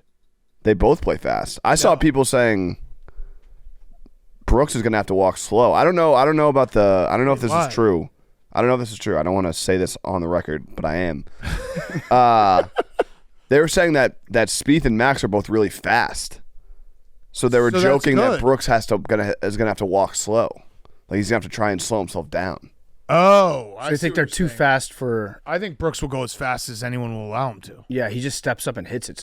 sometimes. All right. The So PGA no account thinking. should take a picture of them and say, "What do you think these guys are talking about?" yeah, And they're probably talking about us. Yeah, Maybe else. that's Narcissists. definitely talking. Definitely talking about us. That's all. If you've been on the show one time, that's all you ever think about. They're probably like can you believe that Max thought PFT was talking about 2 sodas when he was really talking about him finishing second and everything? Yeah, he'll definitely say. Or maybe they're like, can you believe that Jake's trying to kill them via the thermostat? Yeah, or maybe like they get a birdie on a par 3. That was a real 2, Max.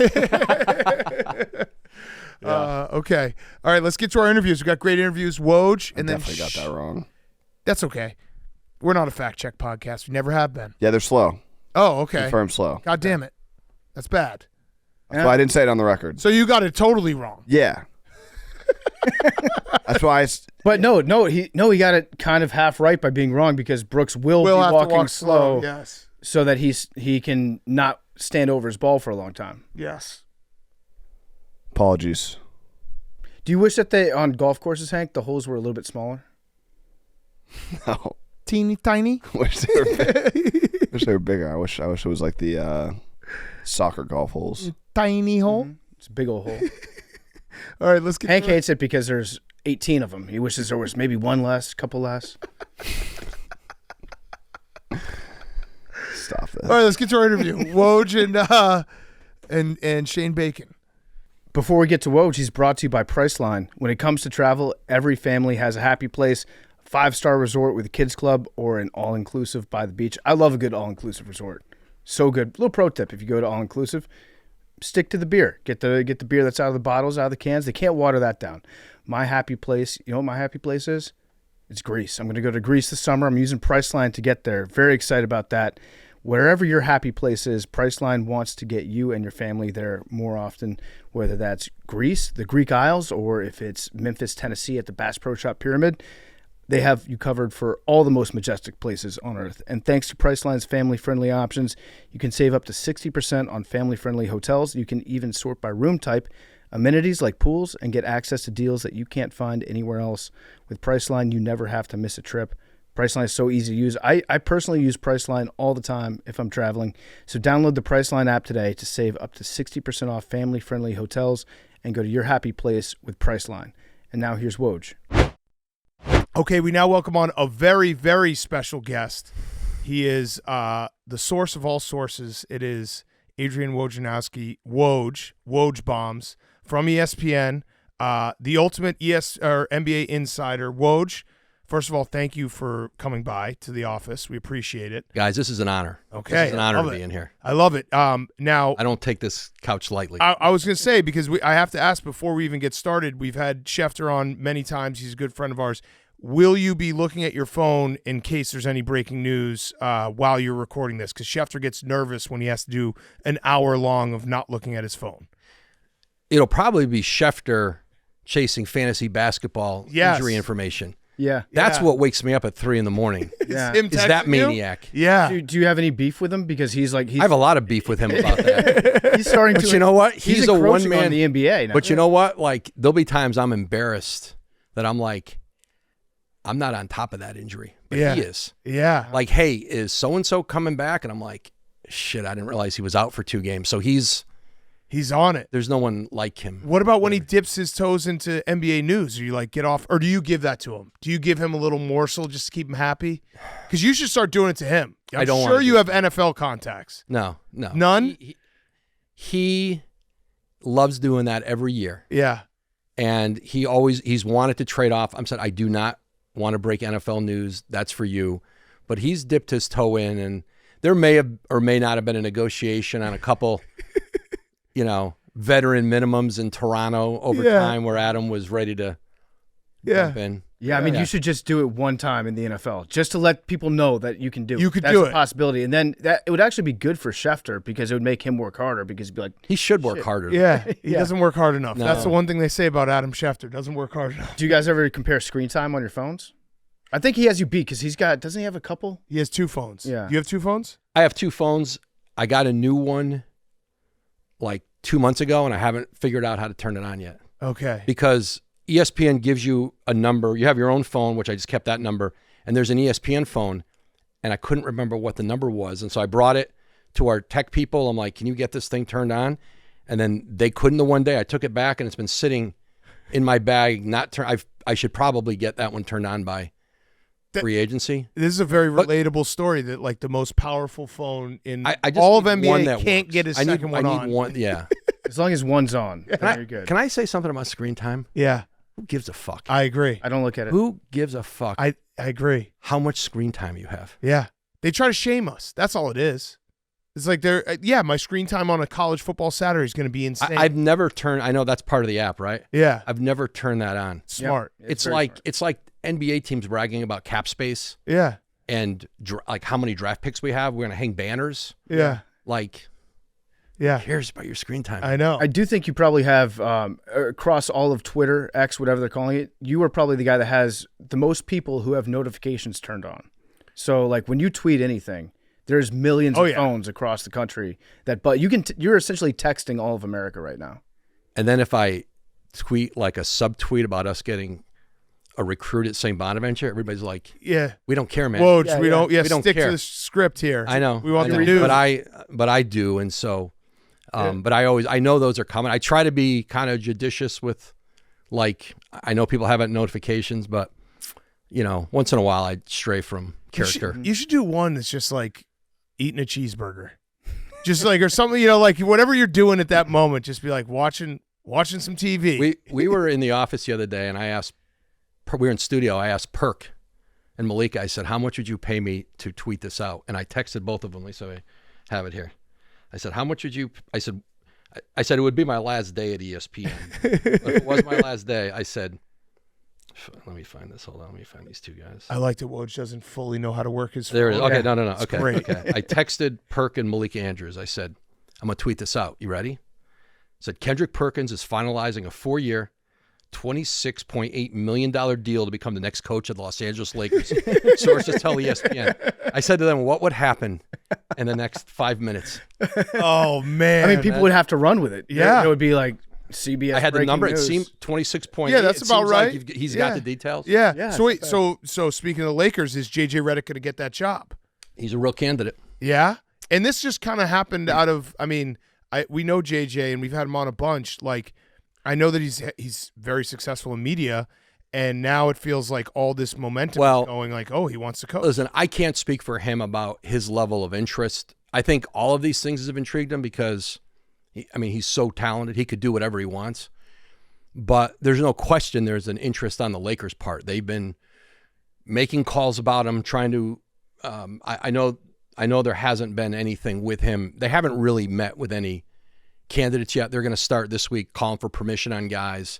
I think they're going to take their time with this search. There's no like obvious candidates right now for. I think especially the teams who are trying to win or win now teams. There just aren't like obvious candidates out there where like especially Budenholzer being off the board, championship coach, where I think teams are having to be creative with how they look at this. And so look at a lot of different guys.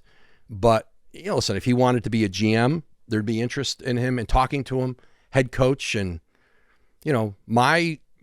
maybe my greatest claim to fame in this when it's over is I started JJ on the podcast. When I was at Yahoo, The Vertical, I said to him, we're starting this site alongside Yahoo, The Vertical. You want to write some stories during the season about like being a player, trade deadline, what that's like. And he's like, that'll feel like homework. And I'd like be worried about it. I'm not doing that. I said, I get it. And I was like, how about a podcast? And he goes, let me think about it a couple of days. And he came back. First podcast he did was with Steve Nash. And I'm like, And Steve Nash was up for, I think his name was being talked about maybe to be the president in Phoenix at that time. And so I'm like, should I just say to JJ, hey, you might want to bring that up with him, see how he reacts? I'm like, I'm not going to tell him what to do. Do what you want. So they send the audio of the pod. Hey, welcome to JJ Redick here with Steve Nash. Hey, you can take that president's job in Phoenix? And I was like, oh, this guy's going to be Yeah. Yeah, All right, so you should get some residuals from JJ's podcasting career. I Which probably should check on He's it. with LeBron now. I think the Lakers have had conversations with JJ Redick. There's a podcast out there where it's LeBron and JJ, Yeah, that's true. and they're talking on a weekly basis About basketball philosophy. and what the Lakers do sometimes. Yeah, He might just play that as his interview. yeah, And like, I get along with your star. yeah. For a guy like JJ, do you think that he could make that transition to being a head coach? He's not been a head coach before. He's studied the game, obviously. He's been an analyst, but there's a lot of stuff that goes into coaching a team I agree. that is not anything that he has any background in. A ton of stuff. And I think he can do it. It has been done. But I think it's harder than ever to be a head coach in the NBA. I think in a lot of cases, you have less power and say over what's going on. Like in a lot of places, you talk about like the pecking order of power. It's like the owner, the owner's kid, who is inheriting the team, right? Yeah. The owner, the owner's kid, they're ahead of you. The president, GM of the team's ahead of you. The star player's ahead of you.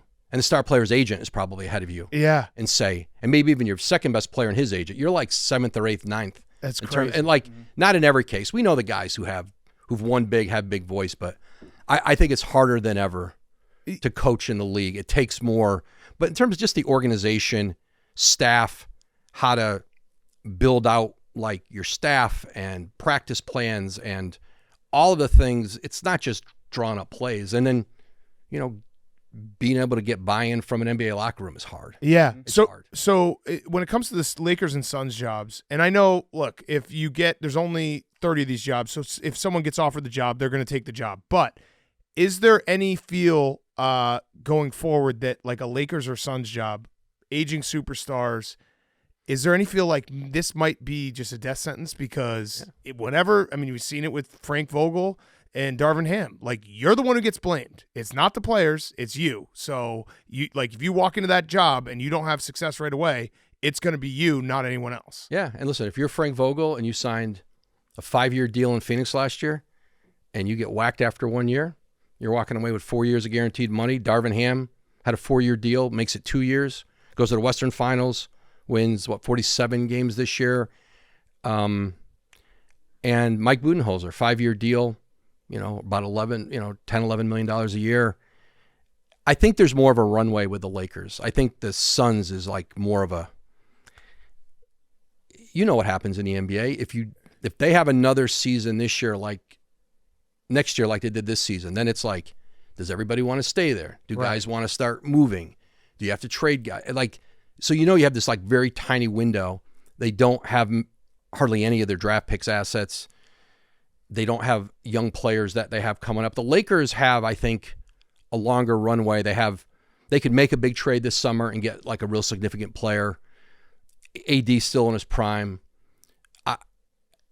Austin Reeves. There's more in place. And if you get in a position in 3 years where, let's say, LeBron retires in 2-3 years, if you create a max salary spot with the Lakers, come on, you're getting somebody. Right. Guys are always you going to always want to can play get there. them. Yeah, Yeah, that's true. that's right. That's a good point. So with LeBron, going back to 2010, you and LeBron, your career is tied closely to LeBron's in that respect.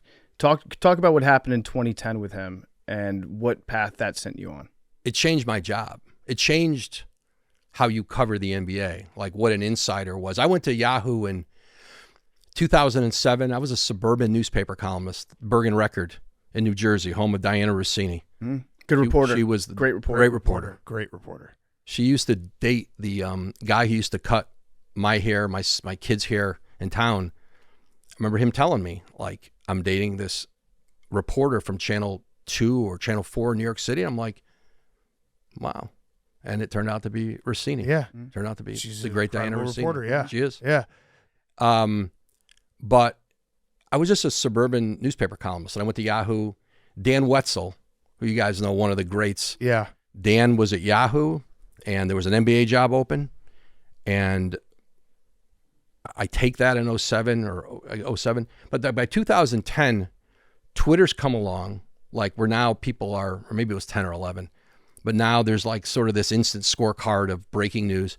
But that free agency changed everything. It changed how people covered the sport and the attention there was on, like, there had been Team USA, guys were talking about getting together.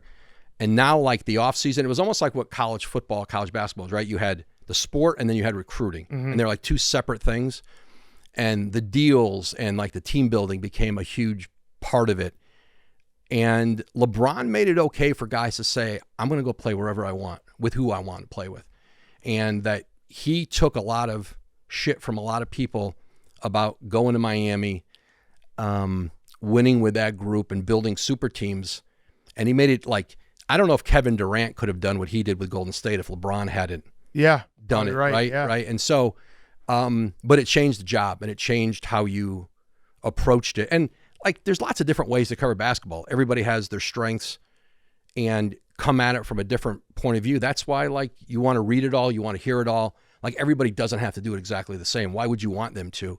And I think it created, but there was just like this unbelievable appetite for information. Yeah. Unbelievable appetite. Because every trade now was, hey, that's clearing $12 million in cap space. Now they've got a max slot, and they're going to trade this guy, and they're going to create two max slots. And now, what two guys are they going to get? Like, and then that became a frenzy every year. Then the next year you had, Chris Paul pushing his way out of New Orleans. You had Carmelo Anthony pushing his way out of Denver, and the owners were all shitting. Like, the small market owners were like, we can't control in these small markets the ability to keep great players here. They want to go to the major markets. And now the league's kind of taken that away with this new salary cap. Yep. They're going to force guys, unless they want to take way less money, they're going to force players to spread around the league. Yeah, which it does feel like the super team is kind of not dying, but it feels like this playoffs especially, you have a lot more homegrown teams that are going further. Yeah, like you can have a super team, but you better have drafted them. Like Phoenix were 2 of your 3 great players you've had to trade for. When you do that, you've gassed all your picks, all your young guys, and you had this top-heavy roster that doesn't work. Where Denver, Jokic, Michael Porter, Jamal Murray, they drafted all 3. They traded for Aaron Gordon. They've never had to, like, do that 4 first-round pick deal that just takes all your young guys out. Minnesota, they traded for one of the 3, right? Right. And Boston drafted, right? They drafted Tatum, Brown, and who's then, their now? Yeah, I mean, Derek White, they were able to trade for but like pick. even Porzingis was traded for Marcus Smart. Yeah. But if you have 2 stars that you traded for, and like the third guy is not like a transcendent, they have like all-star level guys. That's how you have to do it. If you have to just gas all your picks to do it, you probably don't have a roster that's strong enough to Yeah. So with Porzingis, glad we brought him up. Oh, So yeah. you said that he was going to miss a minimum of several games, and we've extended past that. We've- already. Okay. So what's the maximum? Maximum of several plus? He's past the minimum, right? What is several games? We've brought this tweet up maybe every single episode since you tweeted it. Because what the hell does it mean? Several games is a vague cop out. Yeah, and it's a minimum of Because several. it's a vague comp out. I'm happy you're admitting this. Is several 3? Is it 7? Right. I'm not saying. And that's just the minimum. We don't know what the maximum is. I think the hope is that he could be back potentially in a conference final. That it was going to become that this series was unlikely, and now they're 3-1. Yeah, 3-1. 3-1. So, and then maybe it buys them some time. But those calf injuries are tricky. Like they're tricky. And so for everybody, the return it's not uniform. It's hard to say it's going to be 10 days. It's going to be 2 weeks. But the sense was it was going to be this series. But it looks like they, especially with Donovan Mitchell out last night, that was a huge blow for them. Yeah. That Boston's got enough probably to get past them. Have people been responding to your minimum of several games? Because I know, it was a very funny way to phrase it. I hope you use it again. It's just a great way to put an injury timetable because there is no timetable. We just know that he won't play the next game. Yeah. It's really all it is. It's not day to day. It's a minimum of several games. Several's 5. Several's 5. Oh, 5. Okay. Several's 4 to 7. 4 to 7. Okay. Maybe Okay. 5 to 8. Because 8 feels like it would be a minimum of a lot That's of more games. than several. That's more than several. That's several plus. Several plus. I like. Maybe next time if someone Complete has cop-out. if someone has like a month or 2 month injury, just say a minimum of a lot of games. That would be the way to phrase it. Can you say, Extended period's another one. Yeah, What's yeah. extended? can you say week to week? Does that work? I hate week to week. But day to day, that's one thing. Week to week. Week to week You is can several. say week to week. Here's the one where they're going to reevaluate in 2 weeks, 3 weeks. Yeah.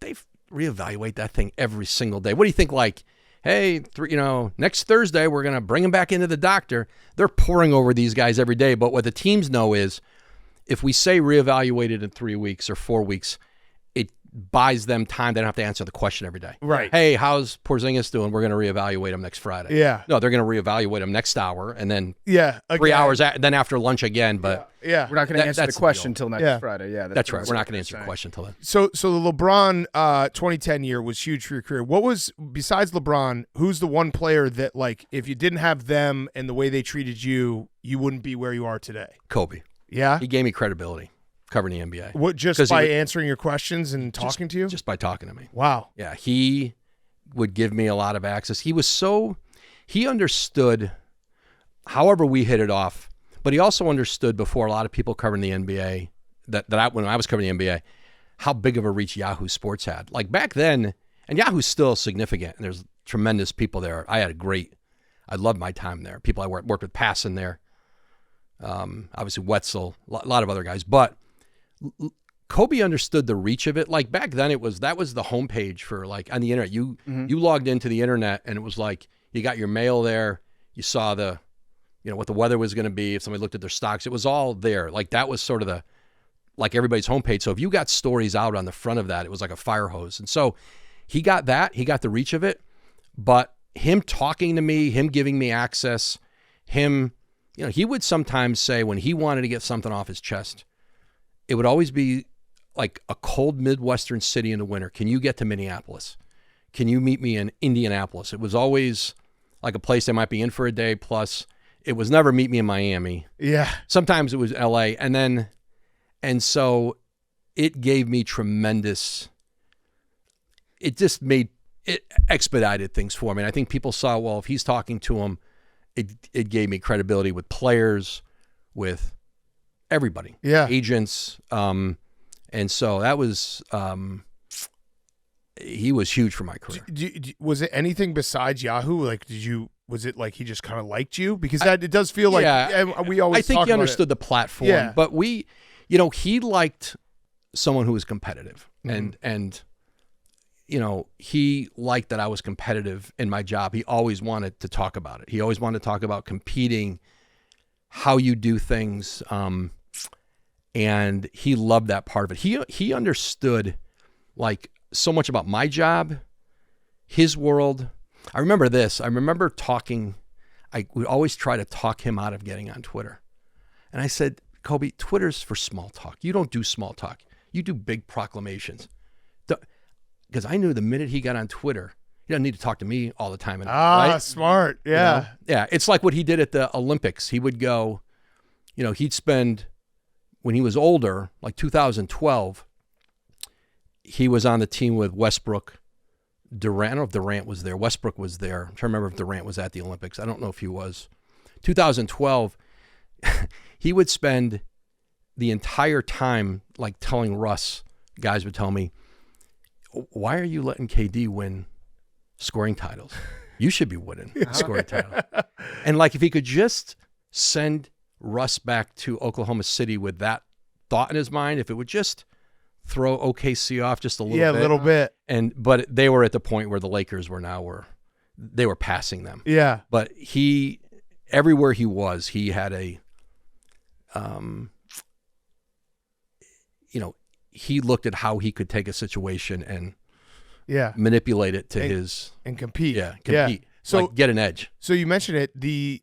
I'd have to imagine like all the players having podcasts. That kind of sucks for your job now because they're just reporting their own news. I don't know if a lot of guys are Pat Bev is. Yeah, Pat Bev is. You've had to credit his news. podcast. I know. Do you subscribe? I do subscribe. Okay, I'm good. scared. All right, we were gonna have to end this whole interview if you didn't. So I'll tell you, I texted him. So because I was texting with him yesterday. I had just hit him on something, and I saw the text sitting there, and I was laughing. So this was March 28th. So let's see. He got waived. Why was he? Oh no, it was the injury. Yeah. It was the injury. Yeah, his wrist. Oh, here it was. Yeah, I said, this is good. Here you go. Hey Pat, how did it go yesterday? Any sense yet on next steps? He goes, I will break my own news. Thanks, though. I said, well, I'll be watching for it. I love him. Yeah, so I did one of my favorite podcasts ever in the city of Chicago. He's probably been on my pod maybe in the past, maybe 3 or 4 times, different places. But we were in Chicago, and he said we were going to do it. It was one of the off seasons, and he got a deal on a boat. It was over in the, I don't know what the one port of the is, harbors. harbor. Yeah. And so he was like, if you just say the name, when you introduce me, you got to say what boat we are on, what company, because he was going to get, I think it was something like he was going to get like a free 5 hours to go around the harbor. And so we're like, the sun's beating down. It's like the middle of the day. It was fine.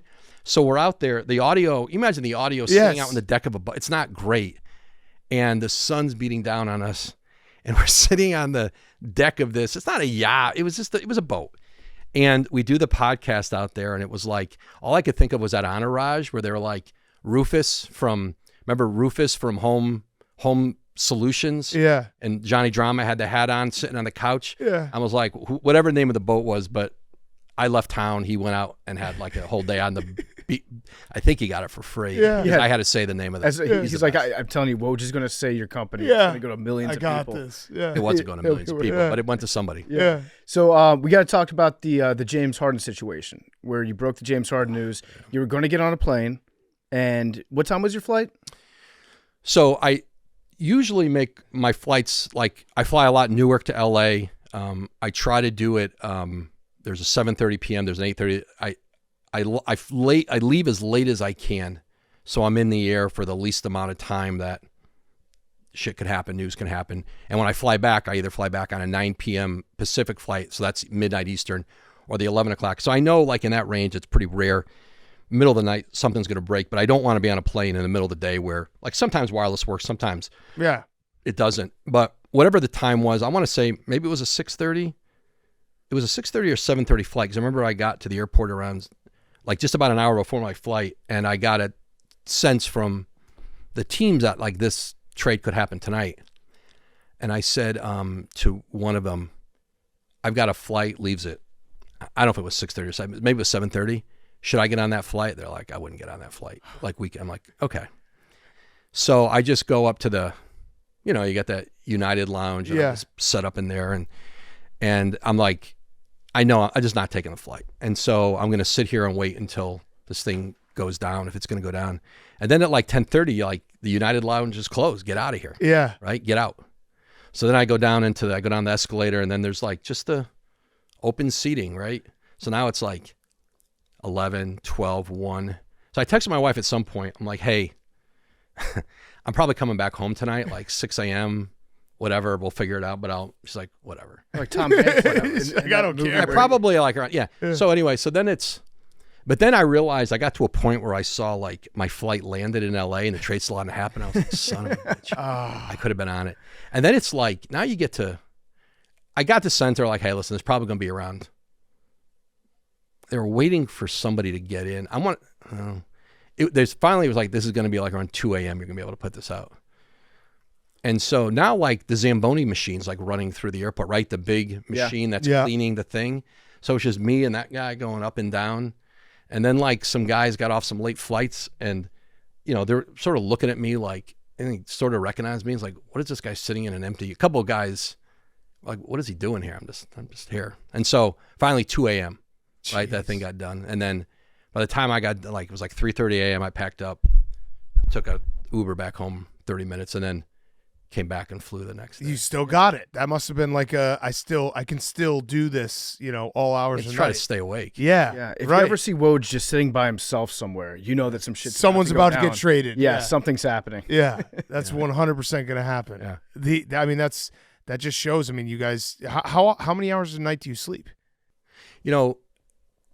Like, this idea that, like, listen, during, like, free agency or trade deadline, it's minimal. Yeah. The rest of the year, this idea that like you can't sleep as an insider, it's like it's bullshit. Okay. It's like there's a lot of, I think some people want to create a lot of mythology around this thing. Like there's a lot of demanding jobs. Like around that time, right? You know what they are. Free agency, trade deadline, Draft. The 2 nights thing is brutal now. Yeah. Because now you get up, like usually the draft ends, it's 5-6 hours on that podium. And if you have to go to the bathroom, you can't leave that podium like during it. And so it does cut down that Yeah. as I get older because I got to go at some point.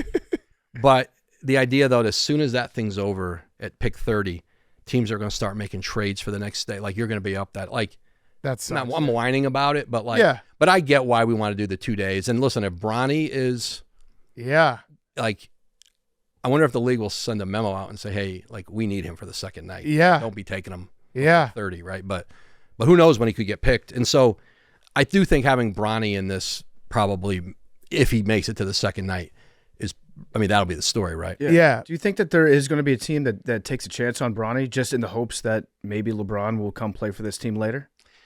I don't think it's going to be to get LeBron. I think it'll be because they see some value in him. I don't think, Rich Paul has said this to me since March, maybe February, March, and he said on the record, like, this isn't about pairing them up. They want to find the best place for Bronny, place that's focused on development, that has a good track record. He's a young player. The Lakers are not really a developmental program. They're a win now team, right? And so their thing was, if it lines up, it's organic and it happens, great. But the mission isn't to get them together. And if LeBron goes to, or if Bronny goes to, I don't know, name the city, Toronto, Charlotte, Indiana, Philadelphia. Is it a team that could even, they'd have to force a trade, right? Because free agency is not going to work. They're not going to have cap space. He's a $50, $60 million a year player. I don't think it's about that. But I think I saw Bronny play last year in person in Portland at that Nike Hoop Summit. He's a real prospect. He was. Now, he's not a superstar. He's a role player, but he does a lot of things really smart. He really guards, great court sense. How you would imagine LeBron's son to be. Just incredible basketball IQ. Athletic enough. He really shot the ball well yesterday. It's not a stretch to imagine him in the NBA. Do I think he's an NBA star? No. But there are a lot of role players who look exactly the same as Bronny James at that age, but he has the heart issue. He misses 5 months of playing, and so then he's limited in the production at USC. But if anybody took 5 months off, and I'm sure there's a mental hurdle in returning from that, but he looked great yesterday. And, I don't think, though, selecting him or signing him is, people think it's a ticket to LeBron. I don't feel that. Yeah. All right. I got the hardest question for you in this entire interview. Oh, jeez. Do you know the name Rico Bosco? I know the name Rico Bosco. Okay. I want to hear your perspective of this because Rico's crazy. I love him, but he's crazy. For people who don't know, Rico had a 12-year grudge against Woj. Felt like and 112 years. Yeah, and you're like, wow, 12 years. Woj must have done something really bad. Well, not really. Woj DM'd Rico back in 2011 when Rico was saying that Danny Hurley was the next up coach and all these other schools should try to hire him. Woj sent him a DM saying, I know him pretty well. He isn't leaving the state of New Jersey. I promise you. He stayed in high school for 9 years, turned down a lot of jobs. I'm right. Obviously, Danny Hurley left the state of New Jersey. Way to phrase it. I'm right. I can't remember. I thought it was leaving Wagner to go to URI, wasn't it? No. Okay, here's what's interesting. I think because about he lived in New Jersey when he coached at Wagner. Yeah. I didn't think he was going to take URI, but then they offered. But here's what's interesting about it. We have the screenshot from Woj. We don't have the screenshot of what Rico sent you. I don't remember to elicit that response. Yeah. True. So and that's interesting. Were you aware that he was just tweeting about it? Because the other I don't remember the circumstances around it. I saw my screenshot for, like I said, 112 years being posted. It got worse and worse. The quality of the it was just so. But it was. You're right. He was at Wagner. He was living in New Jersey. It was Wagner to URI because I remember at the time when I had conversations with Danny, I'm like, I think you can jump to the Big East from Wagner with what he was doing there. I didn't think he had to go to URI, but I was wrong. He took it. We were talking about it. I remember talking about it with it then. I'm like, I don't think you have to take an Atlantic 10 job. Now, also, I want to keep him out of the fucking Atlantic 10. Yeah, because you're so there was some agenda there. Yeah. There was some agenda there. So this was a private DM that Rico has now made it. He was like, for the longest time, he's like, Woj won't apologize to me. I was like, but it was a private message. And I actually, a few months ago, we asked him, I was like, if Woj had apologized privately, would you have accepted it? And he said no, because then he would still have to carry the embarrassment of having a private apology for something Rico made public. At any point in the last 12 years, you're like, what is this guy doing? What is he talking about? I knew what he was talking about. But, yeah, I'll do it here. I apologize that Danny Hurley left Wagner. Oh, I like how you phrase that. And he didn't stay in a Northeast Conference. I like that. Where he would have dominated. Yeah. I think he might have won a national championship at Wagner. Yeah. It's very smart. You're not apologizing to Rico Bosco. You're apologizing that Danny Hurley left. Listen, he got a lot of mileage out of that bit. Oh, I mean. Yeah. And, so it wasn't a bit. it. By the way, it was not a bit. He's a crazy like that. He came up. He saw me at Yeah, we made him. I made him go because so he was my wife is sitting next to me. So I've known Dusty May for when I did a book on the Hurleys. I did this Miracle of St. Anthony 20 years ago this year. And Dusty was a young assistant at Indiana, and he came to recruit St. Anthony's, and I got to know him and known him since. So we were at the Garden to go see them in the Tennessee game, Sweet 16. And so my wife and I were sitting, I don't know, just courtside, and his family was there. And she doesn't know anything about this thing. Like, she's not. Which is good, healthy. That's healthy. She doesn't. She barely even knows what I do for a living. Just hang out at airports. And so he came up, and I don't remember what he said, like, hey. And she was sitting I'm there the guy. yeah. And she was like half listening, like, because sometimes people come up and want to introduce themselves, and he went away. She was like, what was that? I go, I don't know. Never mind. It's a hard one. Go, like search my name in 11 seconds on Twitter. You'll probably see what it was. Right? Yes. It was. I mean, Rico is. He's a special brain, but that was one of those ones where it's like he made a grudge out of seemingly nothing, but he was very mad at you for a long time. Is Rico Bosco? Is that a play on Rico Bronya? No, I don't think so. I think Rico Bronya was like when I worked in Waterbury, he was like ended up playing for the Mets. He was he was like one of the first guys I ever got so I was wondering if he was like I think he just he tried to sound really Italian. Yeah, he also, Rico, just so you know, and I think you probably can maybe contend this, but he claims that he has the most powerful phone in the Northeast. Rico does. I believe it. Oh, okay. All right. So you're giving him that. It's like a terrorist organization. Oh, it is. No, it is. Don't say that. Don't say that. They are. I've seen the pictures. Don't say that. I've seen the pictures. Oh, yeah. Well, I'm there was a picture of him in the Middle East. In the back of the No. Yeah. Terror takes many forms. Yeah. It's not. That's true. It's not middle. I didn't suggest it was any part of the world. Yeah. That's good that you apologize to Danny Hurley, though. I feel like we're in a good spot in this whole saga. He's good. Yeah. Good. He makes a mountain out of a molehill. It's quite something. I had a question for you about just the stress of traveling. And I know for our job, when we're traveling anywhere, if I'm going on vacation, but maybe we have to do a show or something, I'm always stressed out about if it's an Airbnb, is the Wi-Fi, it says it's got really fast Wi-Fi. Mm-hmm. Is that always going to be the case when you're on a plane? Do you have to make yourself at those times a year where it's, like if the trade deadline, draft, things like that, if it's a busy time of year where something might happen, do you have to plan in advance based on where you're going, how good that Wi-Fi is? I would say those times of the year I'm almost always in studio. Like I'm almost always either in studio in Bristol or LA. I'm not like in some remote location. You're going to be like those times. But like, I mean, I can't tell you like how many times like I made my family sit on the side of, pull over the car, sit up, especially when the kids were younger and you were driving everybody somewhere, pull over. I remember the worst one was Christmas Eve. It was Christmas Eve. We were going into church. Our kids were really young. And I got a trade as we were walking in. Like we're walking up the steps and all of a sudden I'm at the bottom of the steps with, I think my wife says, I can still see her with the two kids holding their hands and just standing like going into the church.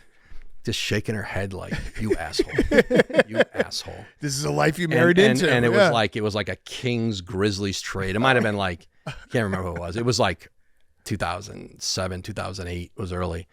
And I'm like, just 1 minute, I'll get this. You know, it's just a look of just absolute disdain. Yeah. Like, do you have any, like, is there a low? Is there a low in your world? You know? Kings, but Grizzlies. There have trade. to be some trades that you're like, I'm going into church. It's the Kings Grizzlies. That's not worth my time. You don't throw any back. You don't throw any back.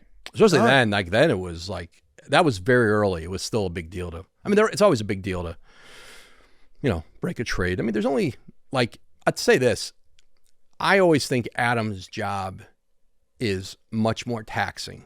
The NFL Insider to me is a much more taxing job to me for no other reason than the quarterback position, right? People care about all 30 teams, all 30 quarterbacks. Is he playing? Is that guy getting moved out?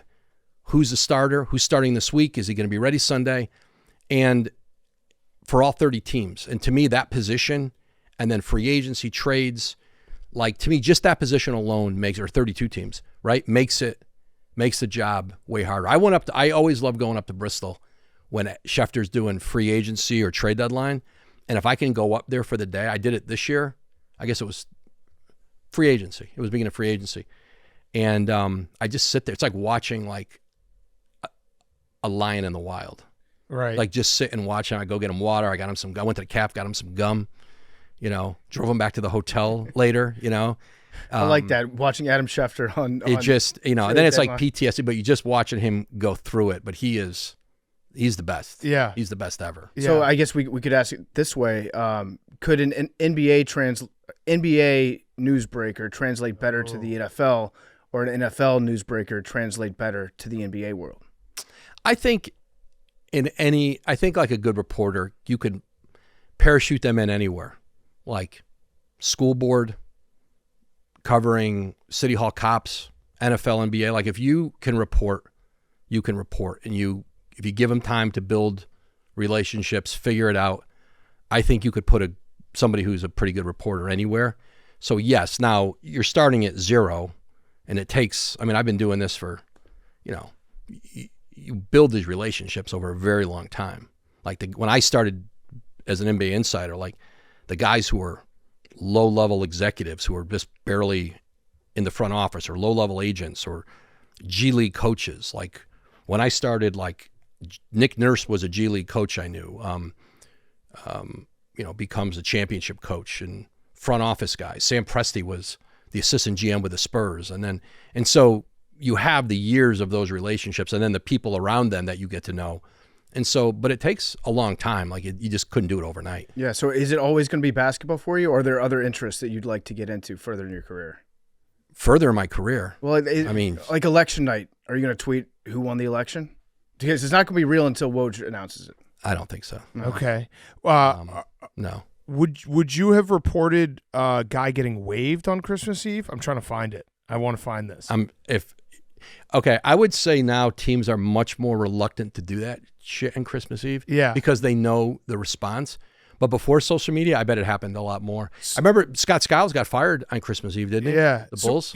So wait, but I'm trying to find one. Did you find one? Well, Right. I found Hamed Haddadi was Yep. signed from the Dakota Wizards on December 24th, 2008. I hope it wasn't that one that you're talking that story about. And then there was Marko Jaric got waived on December 24th, 2009 from the Grizzlies.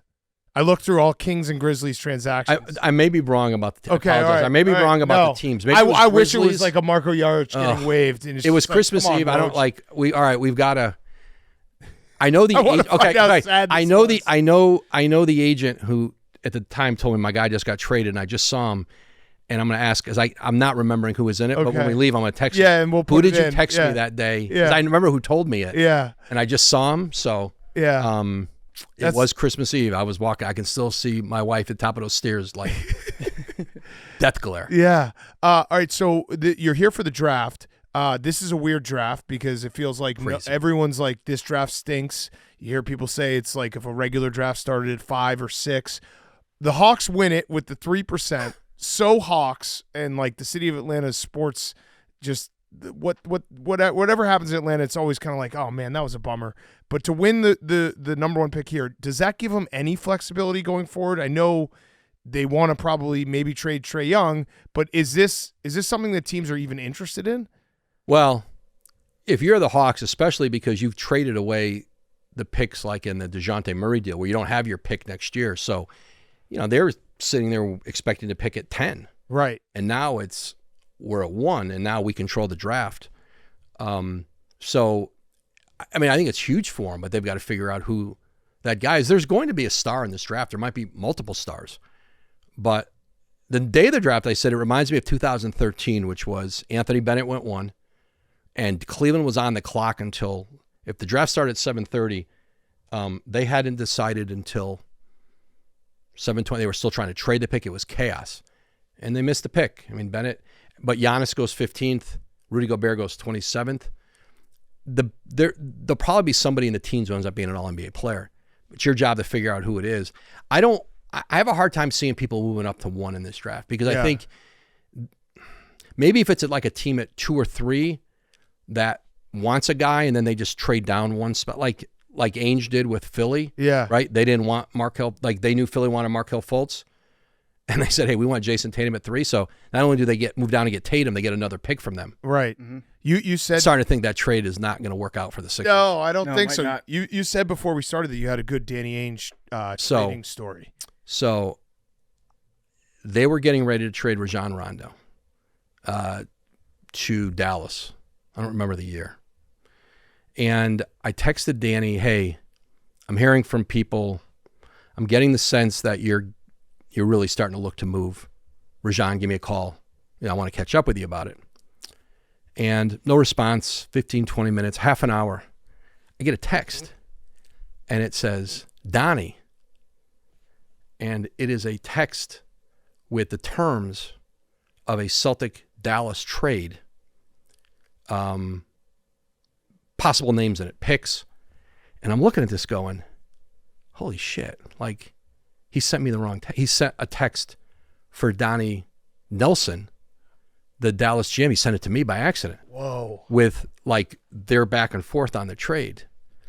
And so, and didn't realize, and then, like, I'm sitting there kind of looking at it going, I don't think this was meant for me. So I just text him back, you owe me one.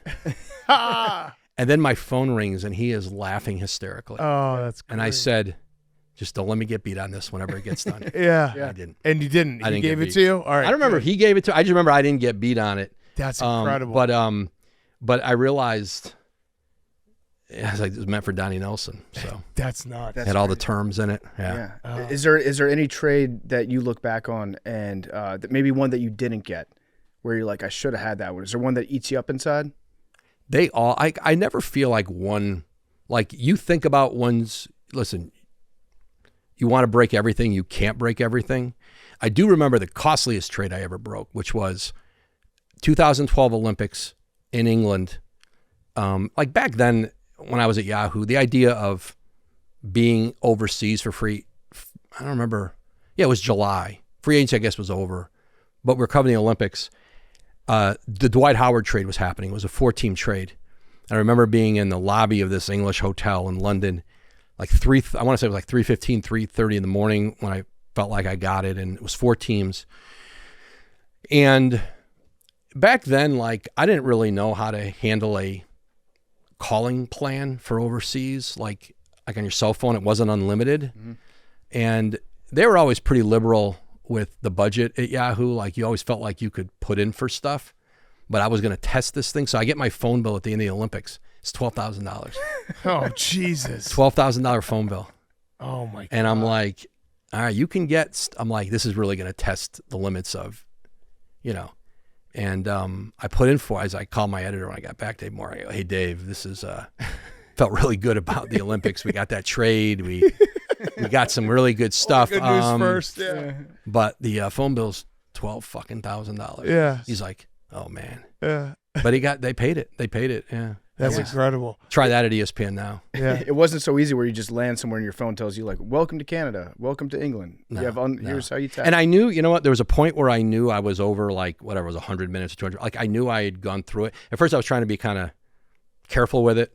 And then I was just like, screw that. Like I got to get this stuff. Got to do your job. I got to get this stuff. It's fun to speculate and we saw LeBron sitting courtside Yeah. at the Cavs Celtics. Everything that he does seems to be very calculated. He's been very good about that.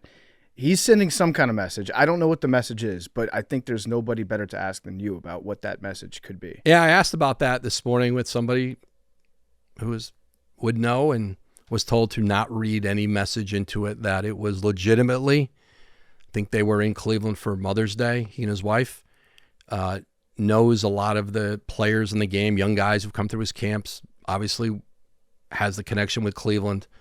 Said Dan Gilbert was super gracious with getting him, obviously allowing him to sit there. I don't know if he has to allow him.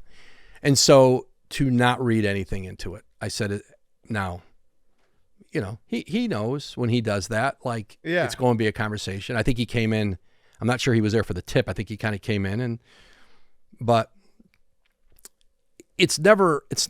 I think his intention is still to be in LA, to finish with the Lakers, but you guys know it isn't always a straight line to get there. Right. And I think what I was told still is it's just going to be, what does the contract look like? You can opt into your deal, you can opt out and do a 2-year deal, 3-year deal. I think those are the questions, but that they'll get to June or around that deadline, they'll be evaluating what it looks like, what else might be out there. I'm not saying it can't change, because you guys know it can. It changes on a dime in this league. But as of now, I was told that was not meant to be a message. But if you're the Lakers, okay, listen, we went through it at the trade deadline. Ramona Shelburne and I had the story on the Warriors, and the Warriors called and they talked, and Rich eventually shut it down and said, we're not doing this. He's not interested in it. But there were a couple days there where there was some back and forth where if LeBron said, hey, I'd like to do this, there was a world where it could have happened, but he ultimately shut it down. Yeah, so I heard everything you said. I respectfully disagree. So LeBron's just going to go to Cleveland. He's either trying to go to Cleveland, It was or smart what you said. he might be trying to go to Boston. Yeah. Ooh.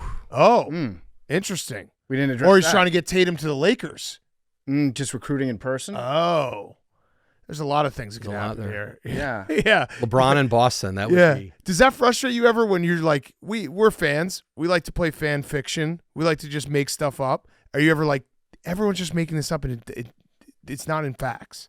Listen, well, I don't have my job if people don't love that. Yeah. That's part of why I've been able to do this. So, you're allowed to. It doesn't bother me. If we're going to do a 15-minute segment on ESPN about something that maybe is not based in reality, that's different than people doing it on social media. That's the fun of it. It's that's what people love about the player movement. And you've seen nothing is as crazy as some things can sound. We've seen it in this league where you go, well, that doesn't seem. I mean, I remember when I reported in the year before, maybe 6 months ahead of where Durant went from Oklahoma City to Golden State, when I said, hey, these guys are batting eyelashes at each other, right? Golden State's at the cap space, Warrior players were already starting to kind of recruit KD, and this is a possibility in free agency. People were like, that's ridiculous. I remember the day I reported it, I think the Warriors were 44-4. They're not bringing KD in, but teams are always planning and, Look, it wasn't done that day, but Right. the idea that it couldn't happen, and it did seem preposterous. Right. He's going to go to the Warriors. But like we said, LeBron going to Miami and then LeBron going back to Cleveland, it made it easier for guys like KD and other guys to say, I'm going to go play where I want, when I want, right? Yeah. You're not seeing guys in free agency anymore. You're many fewer guys are out in free agency.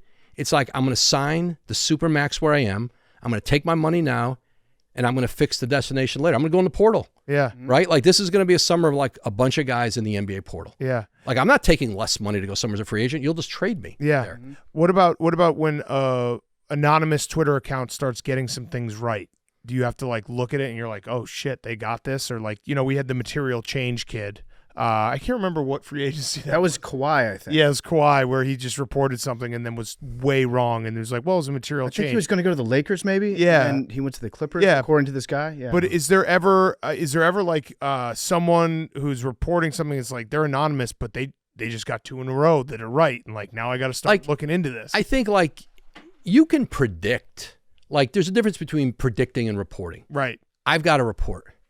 But you could sit around and, like, you could make predictions that are going to come true. Now, no one's going to no one's going to pay attention to all the ones that didn't. Right. But if you hit on 3 out of 10 or 3 out of 20 or 3 out of 8, if I do that in my job, I'm back working Parks and Rec in Bristol, Connecticut, down the street from ESPN where I started out. So, What about the biggest trade that didn't happen? One that almost went down, but they backed out. Oh, good question. Thank you. I'd say Kobe Pistons. That was close. Kobe Bulls too. Kobe Bulls. But, like, there was a deal with the Pistons where it was like Rip Hamilton. I reported it way after. I don't remember. It was like Tayshaun, Rip Hamilton, a bunch of picks. And Kobe, they had agreed to it, essentially, the two teams, but Kobe had to want to do it. And I think he went to Jerry Buss's house, and they just decided, I think Kobe was in that period where, like, I want out of here. And I think he kind of pulled him back in. That trade was agreed to, like the two teams with the terms, but it was contingent on the Lakers didn't want to do it for obvious reasons. And then Kobe just said, I don't want to do this trade. Yeah. But, like, it was, I mean, think of how different the world would have been if Kobe lands at the Pistons or the Bulls or Dallas. You know, like, that summer, they talked with a bunch of teams. They were ready to do it. Yeah. And looking back, he, I know he was obviously glad he played his whole career in LA. Yeah, it worked out for him. him. All right. So, Woj, has been awesome. We want you back on. You're a recurring guest now, so you actually have to come back on whenever we ask. But I had one last question, rowback question, RHOBACK.com, promo code TAKE, 20% off your first purchase, Q-Zips, polos, hoodies, joggers, shorts, rowback.com, promo code TAKE. Full disclosure, this isn't even a question. All right. Have you thought about changing the Twitter avatar picture, updating it possibly? What is it now? Just a picture of me? It's just a picture of you. Is it a bad picture? Kind of smug. There's not. Really? I pulled up. I pulled up all the times we've talked about you. I want to be full disclosure here. Some things we've Let me look said. smug. Let me see this. Hold on. You're smug. You look very professional. Yeah, but you're smug. I don't think that's smug. It's a little smug. There are many smug pictures of me. I don't think that's one of them. Is that a picture day? Did you have picture day at ESPN? No, that's like on set for Sports Center. That's an old one. Wait. It's Let like me two see. pairs of glasses. Let me see it. Oh no, you updated it. Okay, never mind. The one I'm looking at is the really smug one. That's okay. Yeah, that was one my is smug. first headshot at ESPN. Okay, all right. They use that on TV. Yeah. when I'm not on air, and I replaced that one. I didn't love. Okay, that one. good. All They right, were so like then we're thicker good. Glasses. We're good. Then I don't have to say all the things we said about that picture. Go ahead. Okay. I think this was sure me. I said Woj's Twitter picture pisses me off. He's got that smug, I want to punch this guy in the face look. Mm-hmm. PFT said it's the body language. It looks like LinkedIn picture for some financial banker. I said he thinks he's a big wig at JP Morgan on Wall Street, but he's really just at Omaha Mutual. PFT said he's a vice president, but he works at a place where there's like 200 vice presidents, so they don't have to call them salespeople. I said you're a VP, but you get no equity. He just looks like he knows something I don't know, and I want to punch him. PFT says he does. He knows every single pick in the NBA draft. I'm glad I changed that picture. I wanted to just let you know that there was a moment in time where we we want to punch him and also put him. None of that was unfair, by the way. In the new one, you look like a senior vice president. Yeah, you look good. You've got a promotion. Yeah, congrats. We like to, the beauty of this show is if you come on, you end up looking good because we'll just say the dumb shit we said about you, and if you can take it, it's great. So good that you updated it. You're no longer. VP. If I change it again, can I text you guys? Can I give you 3 or 4 choices? Yeah, give us our. Yeah, we'll have final say. Please do. Maybe we're trying to protect. Maybe bring Rossini in. Yeah, we'll just do like a ranking of which one we want to fight the most. It'd be a quick fight. Yeah. If you haven't figured it out yet. Well, Woj, you got one last question? Yeah, I just had a question about more of a big picture future of the NBA type of thing. If you're looking outside, we can generally agree there's like 6 teams that are kind of at the top, 5 or 6 teams. Outside of those, maybe it's a team that didn't make the playoffs. Maybe it's a team that is kind of in the bottom tier of the playoffs. Next 2-3 years, what's a franchise that you think is motivated to make changes that will result in them kind of entering that discussion of the upper echelon? The Spurs are coming because of Victor. I had GM/president of one of the teams who's very much in the mix for a championship right now, who said to me a couple weeks ago, we better all get our winning out of the way fast. We better get our winning done fast, because once that kid has anybody around him, he's going to win everything all the time. Wow. You think they make a change this offseason? They get aggressive, or is that something that they're going to wait on? I think because they have so many picks, I think they want to improve the point guard position. They could go out in the trade market and get like a solid veteran point guard who can kind of bridge them for a couple years. They have so many picks. Maybe they find a point guard in this draft, Dillingham from Kentucky or Reed Shepard, whoever it is. But next year's draft is loaded. They could have as many as 4 lottery picks based on, and so like, I don't think they're going all in on some veteran who makes $40 or $50 million. They don't have to. They just got to get something on Victor's timeline. They'll be way better next year because he's going to be so good. And listen, they have to put pieces around him. He's going to dominate this league in ways, like I think on both ends of the floor, unlike we've seen. Wow.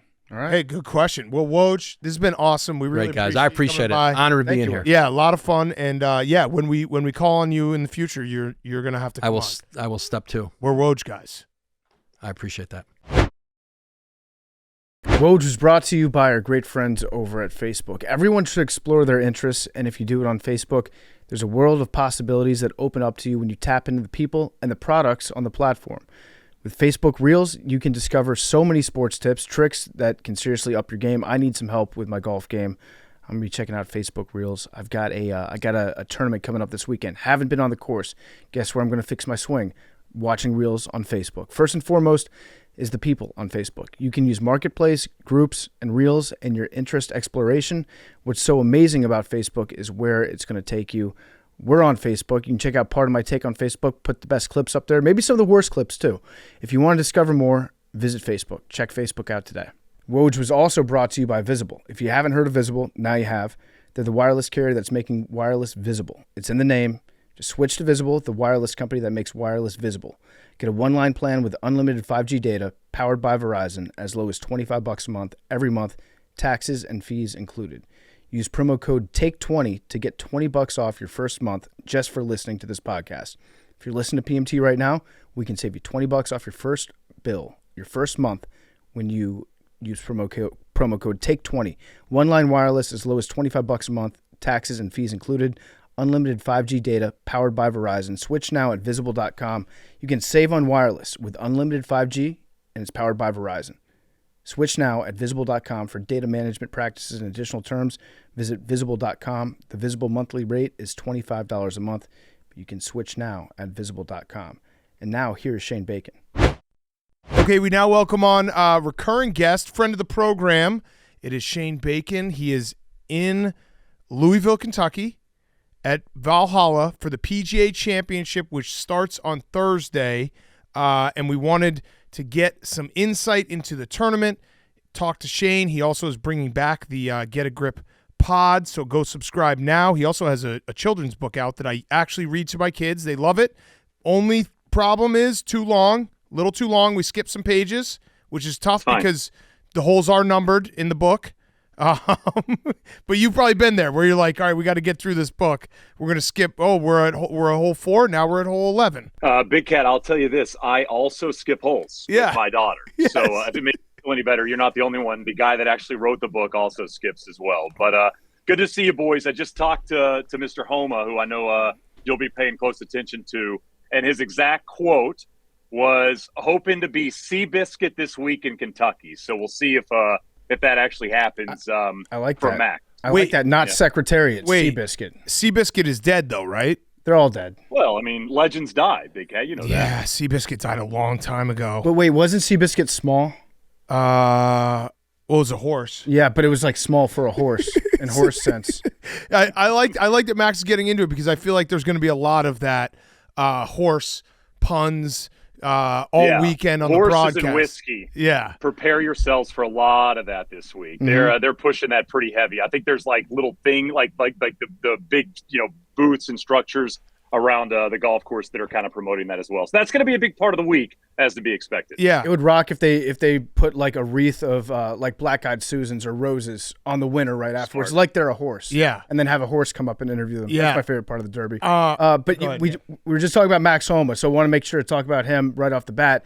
He is in my threesome of the week, which is Brooks, Max, and Spieth, I believe. Okay. So in a threesome, somebody always gets their feelings hurt. I feel like Spieth is going to be on the outside looking. I feel like Max and Brooks, this tournament sets up pretty well for them. Am I way off? No, dialed. I mean, this is, it's wet here. It's been raining the last couple of days. I think it's basically going to rain off and on until Sunday. So when you're looking at players to pick or favorites to kind of focus on, I'm looking at guys that hit it far and hit it high. Guys like Rory McIlroy and Brooks. Max is kind of sneaky long as well. That's a big golf term that we like to throw out there. So I like those two, but I think you're dialed on the person on the outside looking in. Jordan just hasn't really played great golf in the last few years. And Jordan's one of those players that's still looking for the career Grand Slam. If he could win this week, I mean, he would join legitimately the most elite group in all of golf. I think there's been just 5 players ever that have won the career Grand Slam. But I don't think this is a Jordan Spieth golf course. So, yeah, when you're looking at that threesome, I think Brooks and Max are the likely candidates to come out of that. All right, so Valhalla, can you tell us just the history and what this course is going to give us? The intricacies. What's the unique thing? What games match up well? I know you just mentioned a little bit of it, but give us the download of Valhalla because I still don't. The schedule still has snuck up on me every year now that they moved the PGA to second. It's going to take me a few more years to be able to like mentally get through that. Yeah, and they'll probably move back to the end of the year once you kind of get comfortable with that. I probably am feeling the same thing as you. First things first, I looked up what Valhalla means because I knew you'd probably ask that. It's the great hall described in Norse mythology where the souls of Vikings feasted and celebrated with the gods. Now, that sounds relatively grandiose. I bet PFT liked that.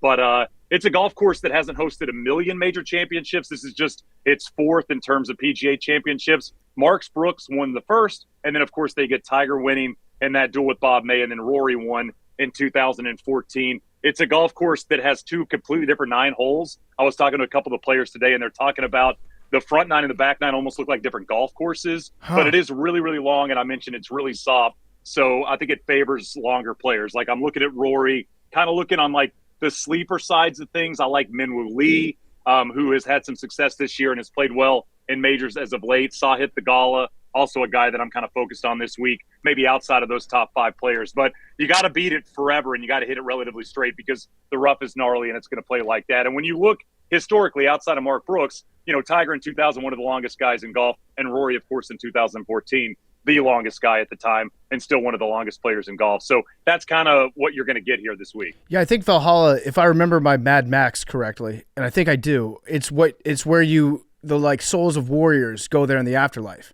It's like, witness me, I'm about to die, then I'm going to be in heaven. It's like Norse heaven, I guess. Hank made a face when you said Minwoo Lee. I just want to put that on the record. Ooh. Hank thinks that's a disgusting pick on your part. I'm going to go with you. You pay more attention to golf than Hank does.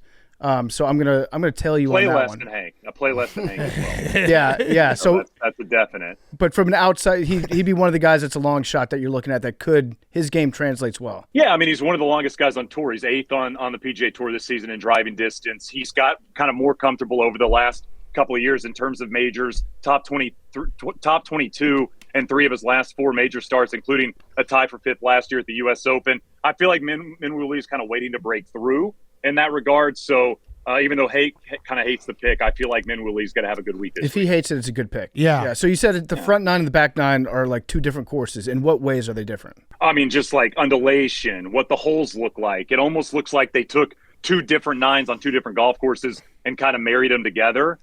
Even kind of the way the holes move and meander feel very, very different. There's a lot more water as you kind of creep over to the back 9. So it's very unique like that. There's not a lot of golf courses that feel very much like you're playing 2 different courses. But the players that I've talked to said they love the back 9 a lot more than the front 9, which is obviously what we want as golf fans. I mean, you prefer the better holes and the more fun holes to be as they're kind of closing things down on the weekend. So I think this is the longest a PGA Championship preview has ever gone without mentioning the name Scotty Scheffler. Scotty Scheffler is the best golfer in the world. It's not really close right now.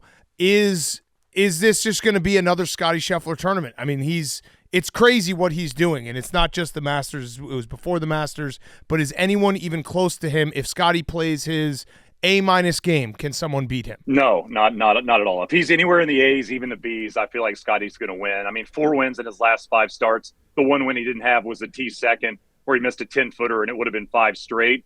What he's doing, I mean, I looked at his stats earlier, and when you scroll through it, it's just a 1 next to everything. It's bananas to see somebody doing this. And, I mean, you're getting so many comps to what Tiger used to do, right, and what we're seeing with Scotty right now. And when you dive into the stats, I mean, that's when you really start to see kind of 2000, 2001, 2002 Tiger Woods. This guy leads in par 3 scoring and par 4 scoring and strokes gained off the tees and around the green and iron play. It's so complete, Big Cat, that it's incredibly impressive to watch. And obviously, it took him a little bit of time to pick up that win. You know, you think earlier in the season, even the major championships last year, he was getting close, but he wasn't winning. Picking up a couple of the wins once he switched putters has been huge for him. And then I always say winning the second major is the toughest major to win.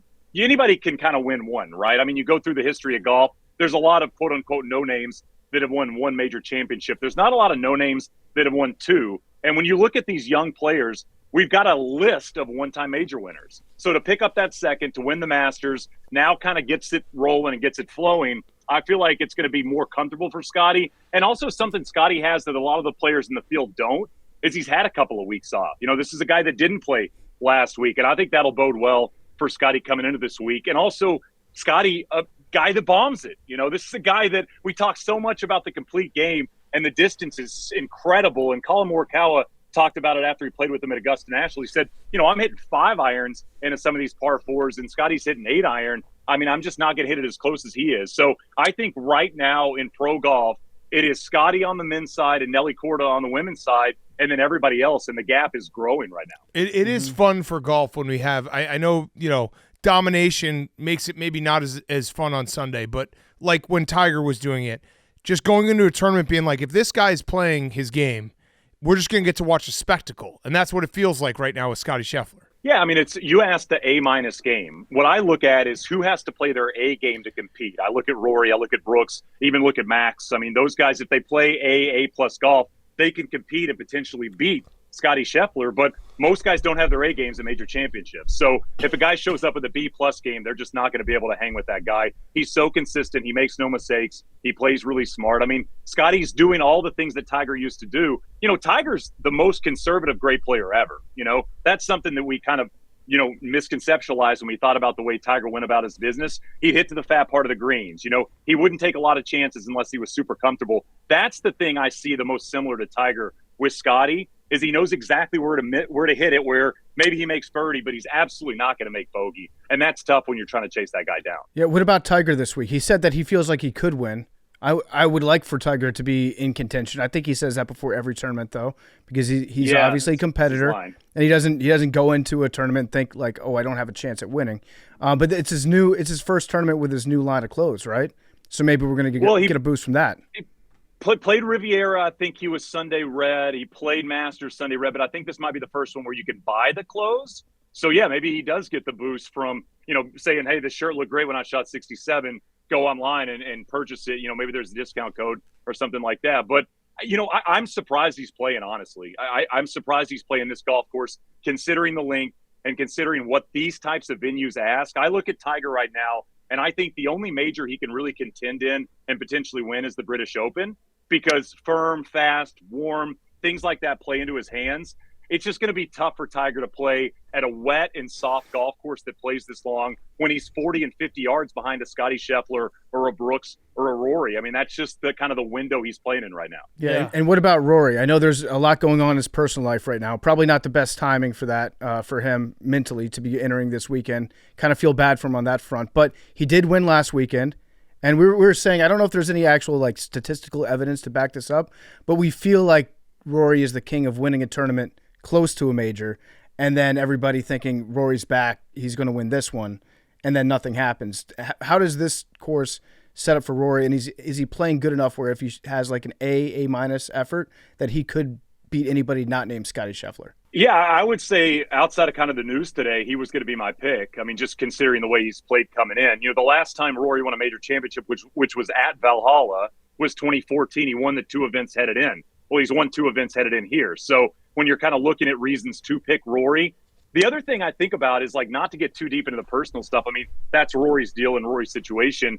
But when Rory had the chip on his shoulder and kind of played golf like an asshole was when he played the best golf. And so I look at Rory right now, and maybe that plays into his hands because he's tried everything else. He's come in playing a whole bunch of events in a row and not played great at majors, and he's taken weeks off and not played great at majors and not won. So maybe there's some level of, you know, everybody's against me. The world's looking at me. They're judging me. Let me go out here and just kind of step on some necks and play some great golf. So if you're looking for any reason to pick Rory winning his first major since 2014, maybe you can lean into that. So he's like, how can I fix my game, swing, whatever? Let's try divorce. Yeah, well, he's back on the market. That might be. He might be like, true. Listen, if I win, Girls are looking at him. I'm a champion, baby. That's true.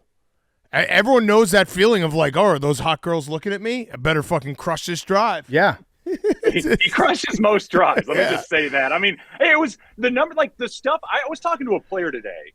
I feel like Rory is one of the rare players that's gotten into his 30s and has gotten longer.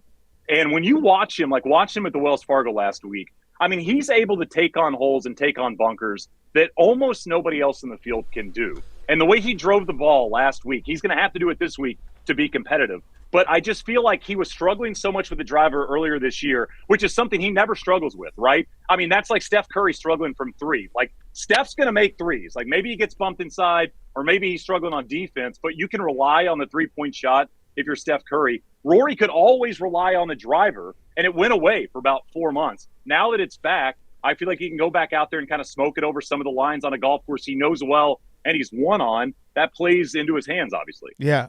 What about our guy, and I already made this bet, so it doesn't matter what you say to me after it, but I love Will Zalatoris. I was looking at it last night. He's not playing well. What's up with him? I already bet him to win, so that's been decided.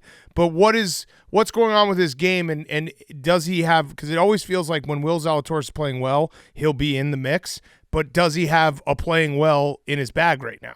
I think he does, and I think Will Zalatoris is one of those guys that the harder the golf course, the better it is for his game because he hits it so well. I mean, there are probably 10 guys in pro golf that are just at another level in terms of ball striking, and everybody on tour knows who those guys are, right? That's Rory, that's Max, that's Brooks Koepka, that's Scotty Scheffler. Zalatoris is in that group, and so when you think about major championships, they're longer, the rough is higher, there's a premium on hitting fairways. All of those things play into this thing. It's almost like guys that step up in the playoffs, right? Maybe they're not great during the regular season, but they find another gear or their game translates in the playoffs. He's one of those playoff type of players. So I like Zalatoris as well this week. I don't really care what kind of form he's in coming into these type of events because he seems to step it up no matter if he's playing great or not. Because again, these golf courses demand more from everybody, and he's one of those players that doesn't scare him. Yeah, great 75 to 1. Yeah, I like those odds. You mentioned all the great ball strikers. You left off Blocky.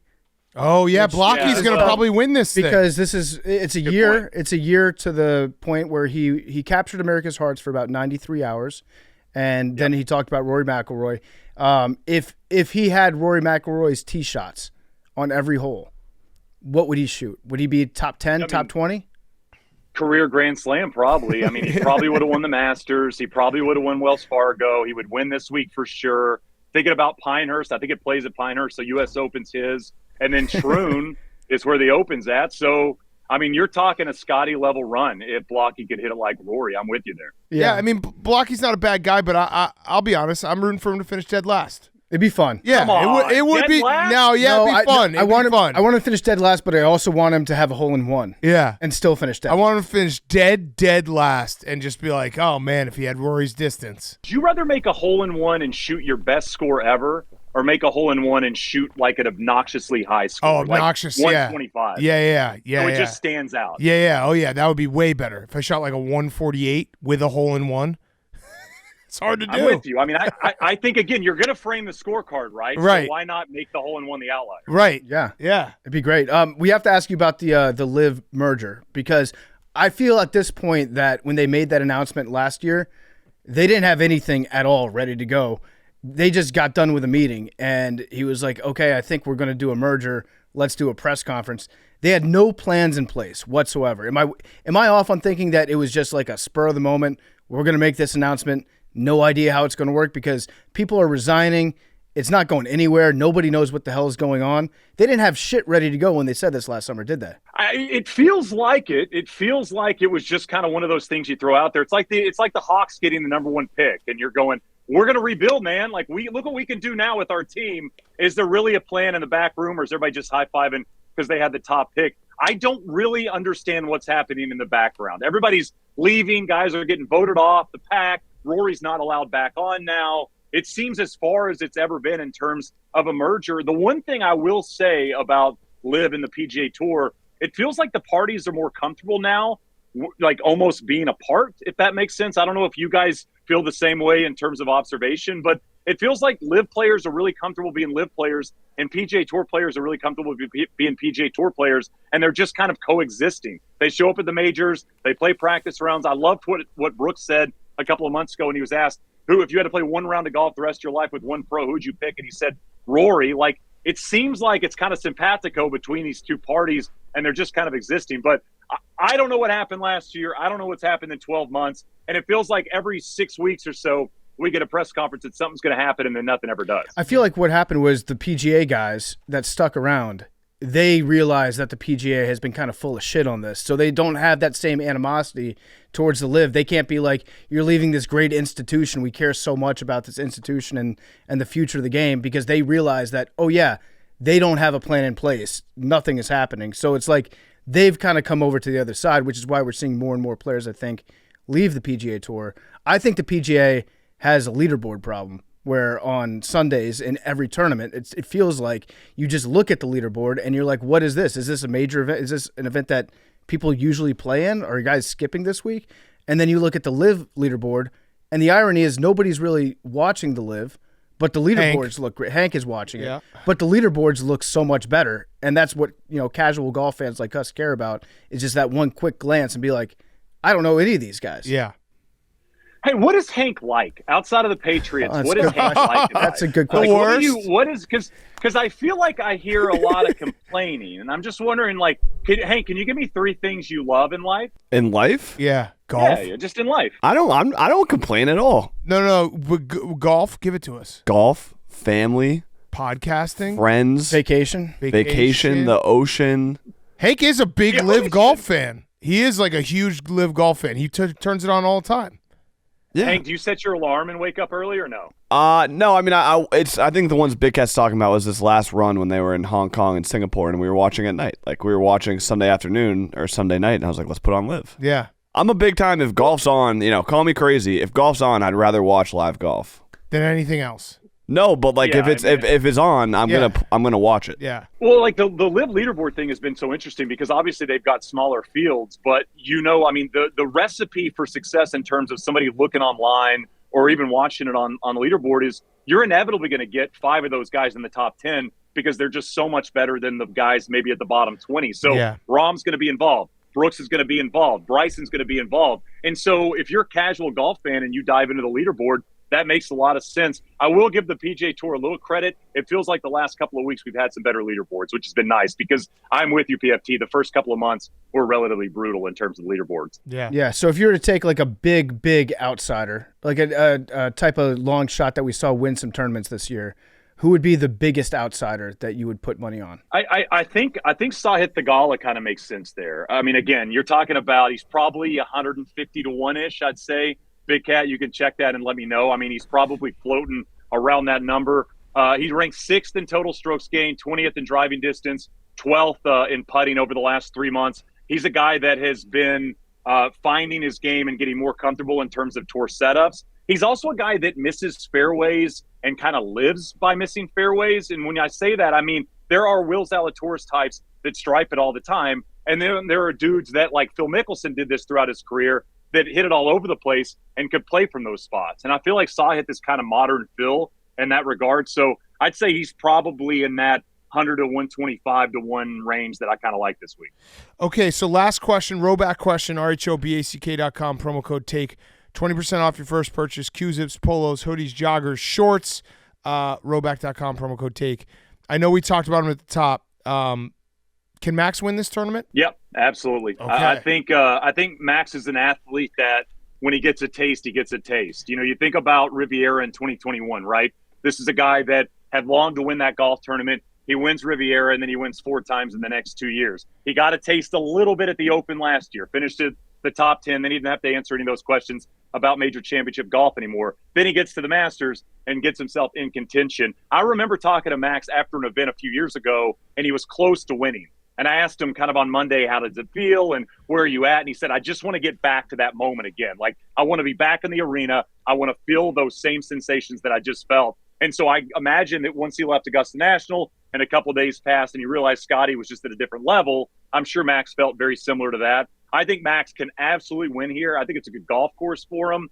And I feel like he's been playing better and better golf than we saw early in the season. So absolutely, I think Max not only can win, but I think he's in probably my top 3 favorites right now. Okay. I love that. I love that for Max. Yes. My last question is about the Champions Dinner, because I didn't realize that the PGA Championship had a Champions Dinner like the Masters does.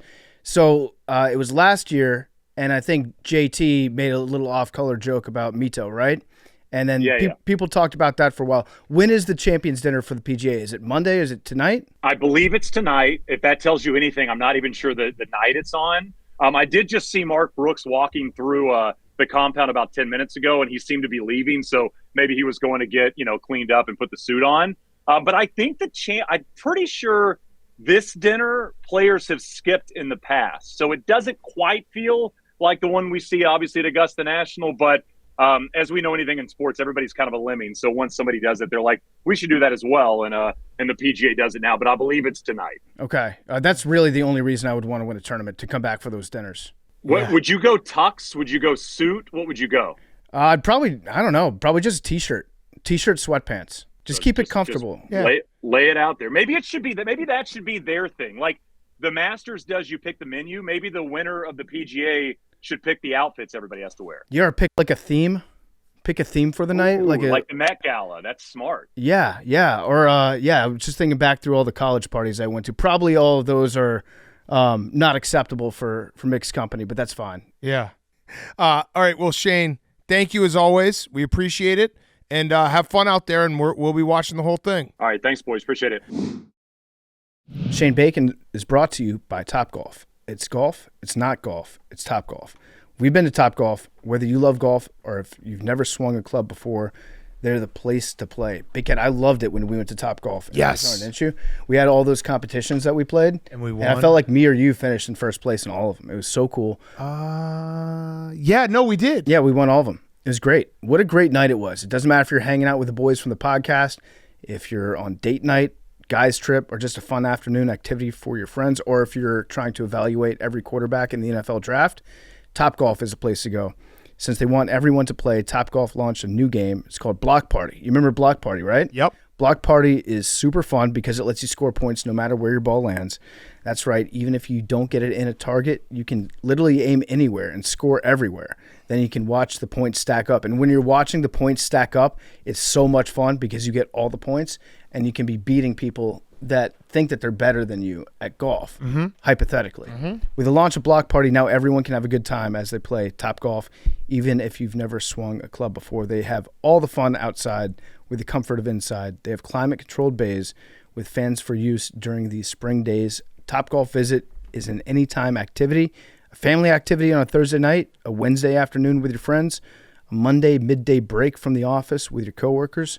Topgolf is great. So if you're looking for a good time, day or night, consider this your formal invitation to grab the fam, a few friends, or some coworkers, and you can book a bay and come play around.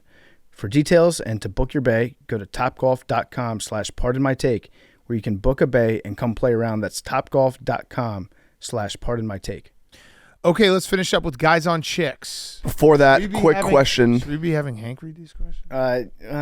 Yeah, guys on this. Hank, can we do guys on women? Is that okay this time? Yep. All right. Before that, do you think what is more significant? Scotty Scheffler baby bump, Rory McIlroy divorce bump. Right. So I think it might be Rory divorce bump. I agree. Because But we're a baby bump show. we are, but I don't know. This might be too soon for the baby bump in golf. Consider, is the U.S. Open on Father's Day? Yes. No. Yes, It is? Yeah. Yes. So Father's Day is going to be right. Sunday of the U.S. Open. The baby will probably be at the U.S. Open on Sunday in attendance. Yes. I don't know if the baby's going to be there this weekend on the course. I would say no, But that's not the I think maybe the thesis answer. of the baby bump. But no, think about just Hank. Close your eyes. Picture Scotty Scheffler, U.S. Open, Father's Day, Sunday. He's going up 18. He holes out, and his wife and baby are right there. That feels like that's going to happen, right? True. That's fair. Hold on, I'm gonna try to find it because While you're looking for that, it's worth mentioning that Scotty's caddy will not be there on Saturday because he's attending his son's high school graduation. I'm going to say this His about friend is caddying on Saturday at a major. Scotty Scheffler. Too much perspective. way too much. Too much perspective. Why? I mean, his caddy is missing a major for high school One day, graduation. just Saturday round. It's a moving day. Yeah. It's important. Yeah. I think there's a bet you can do where it's like 1-2, and maybe we just do that. 1-2 Scheffler. Exacta box. Yeah, 1-2 Brooks, Scheffler. Max. But 1-2 Scheffler, McElroy, and then 1-2. This is also, I mean, Brooks did win his first event. I guess not. He won his fourth event on the Live Tour. No, I know, but that wasn't the first event since he had the kid. But he did get the baby bump, like, you know. Also He remember had Rory's- the kid on him on the 18th and all the cute pictures and stuff. Rory's last major, 2014, this course. Yep. It is also a possibility that Scheffler wins both. Yeah, I would say so. Oh yeah, 2,500, 25 to 1. Scotty Scheffler, Rory McIlroy. And then you could just do it reverse, Rory, Scotty. All right, that might be the move. Hey, boys, why is it that my boyfriend and his roommate have a 50 and 100-foot Ethernet cable legit running through their apartment? They say it's for better internet connection for when they drop in with the boys. Yep. Warzone. But it is more than just that. But is it more than just that? Huge fan. Tell Jake the Bing Bong Maxi on last weekend's PGA call made my boyfriend's weekend. Thanks. Love that. I think you're reading too much into Yeah. Ethernet cable. I think it's like the first thing I thought of. It's the meme of like the girl in bed. I bet he's using that Ethernet for weird porn, and then he's just thinking about Call of Duty. Yeah, no, this is one of those situations where you got to just trust that guys are dumb, and this is like a dumb hobby is just what it is. Mm-hmm. And if it weren't for women, I think most guys would just have cables running roughshod all over their apartment or houses. Dude, just functional. Yeah, you've got a extension cord going across your like basement. Yeah, that's because that's where that's the good hole. Yeah, right. Over on that side of the wall. That's where I get all the power. Yeah. Yeah. Sup, boys? My boyfriend and his roommate have a secret hand signals that they appear to do behind my back, but I've caught them a couple times. They won't share with me what the hand signals mean, and it appears they keep coming up with more since I've started to notice them. Does every guy have a secret way of communicating with their friends when they're with their girlfriends? P.S. Bing Bong Maxi. Oh, Jake, double. He might be in a gang. Might be just throwing out the pyro. He could be in a gang. I think no, most guys don't have this, but it rocks. Yeah. I wish. You know what? You know what should be more popular? And this is because they're in my house now. Walkie-talkies. Yeah. We should just be bringing back walkie-talkies more. Like we should have walkie-talkies. I feel like we've done that. We've tried this before in the Have we? office in New York. Well, yeah, because me and Big Cat have it on our wrists. Yeah, it's true. But we should have walkie-talkies. Like I would wear a walkie-talkie on my belt if we all just had walkie-talkies around the office. It's the best when you hit it and you're just like over. I also think that if you're wearing a walkie-talkie and like a day-glow high-vis vest, you can get in any room in America. Yep. Nobody's going to stop a guy with walkie-talkie. If I get us some high-tech walkie-talkies or if someone sends them to us, would you not walk around with it and we can hit each other up? Maybe for a day. Oh man, why can't I remember the commercials? Nextel? Yeah. Yeah. Mm-hmm. Yep. I used to want one of those so bad. Hello, PFT. Fat Cat. You wouldn't get that one, Hank. Yeah. Fat no Cat. kidding. Honk, Jake, and MaxiPad. I was dating this guy last year and bought tickets to the PGA Championship for this weekend. Sunday, to be exact. But since then, he's moved cities and we basically mutually ghosted each other. Oh. That's mutually? Mutually ghosting? Should I reach out to him and remind him of the tickets? Sounds like you're thinking about not mutually ghosting. I think I like golf a little more than he does. He grew up Amish. Oh. And now I'm in a pickle because I'd really like to go, but I don't really have girlfriends that would enjoy watching golf for hours in the heat. need some advice on what to do. I think, given the recent news that Jeff Nadeau does not have chlamydia, you should definitely have him come. Mutual ghosting is a wild thing to say. There's no way it was mutual. That was a you can't fire me, I quit. Like she was waiting. She got ghosted, and like after like 2 texts was like, you know what? I might get ghosted. Let me pull out and ghost here too. How many relationships that were off to like a really good start do you think have been ruined by both teams playing the I'm going to wait till they text me. Yeah. I'm not going to text them first. And then nobody just ever texts each other afterwards. Yeah. Yeah. Oh, Hank, that hurt. That No. happens. Yeah. Yeah. You've mutually text her, ghosted. Hank. Anyway, Hank, no, Big Cat brings up a good point. Don't let this be the one. there's been accidental ghosts. I'm not going to get into it. Accidental ghost. Send a Like, text. Accidental ghost is definitely worse than a mutual ghost, Send a right? text right now being like, hey, I was waiting for you to text me first. And I think I wasn't, we're doing though. the same. I really Got miss it. you. Got it. Hey, boys. Big AWL here. I'm a 34-year-old bartender, and I love my job. But I've had a hard time finding a guy who wants to commit a relationship. Is my profession the problem? Do guys assume I'm wild because of what I do for a living? What does she do? Bartender. It might be the hours. I don't know if it's about like being a bartender. There's nothing wrong with being a bartender. I think most guys are like, I don't want to date this person because they work serving liquor. I think it's like hours of bartender are crazy. But I feel like the service industry, Yeah, hookups happen. yeah, like that. I think you have to. I feel like a lot of bartenders who become professional bartenders, they have that moment where they're like, is this going to be my profession? And then you just start making enough money that it is. Mm-hmm. So if you work at a busy bar that the tips are crazy, like I never understood that. Why you'd be like, oh, you're 40 in bartending? What if they're making $100,000 a year, like in cash tips? Yeah. Why wouldn't you do that? Yeah, I think it would take not every guy can date a bartender because I think a lot of guys would take advantage of that where they just bring all their buddies. We can get free drinks all night. And also knowing that you're going to get hit on by like every guy that you Right. talk to every single night. Not every dude is comfortable dealing with a situation like You need a true alpha male, not someone who's going to be a beta. Yeah, so when the guy Jealous. does come around, he's going to be confident. Yeah. Confident and cocky. His name's going to be Hank. That's it. Okay. Good show. Great show. Great show. A very fun Maybe show. the hot studio helps. Yeah. TFT, I just invited you to walkie talkie Oh. You've been invited. via Apple Watch. Oh, it's on the okay. Okay. Numbers 20. 56. I'm gonna do Oh, you had one in the barrel there, Max. 46. What is that, Max? That's what I won with in New York. Oh. All right. So someone's got to start taking 56. 99 pug. Jake, what number are you taking? Over. 18. 10-4. No, 18. He said 10-4. No, you said 10-4. I said Which 18 one? 10 or first. 4? 18. You just said 10-4. I said 18 before. That means 14. Yeah. 18. Okay. We have everyone's numbers? Shane? 21. What was yours, PFT? 8. 8. What was yours, Hank? 46. I have 20.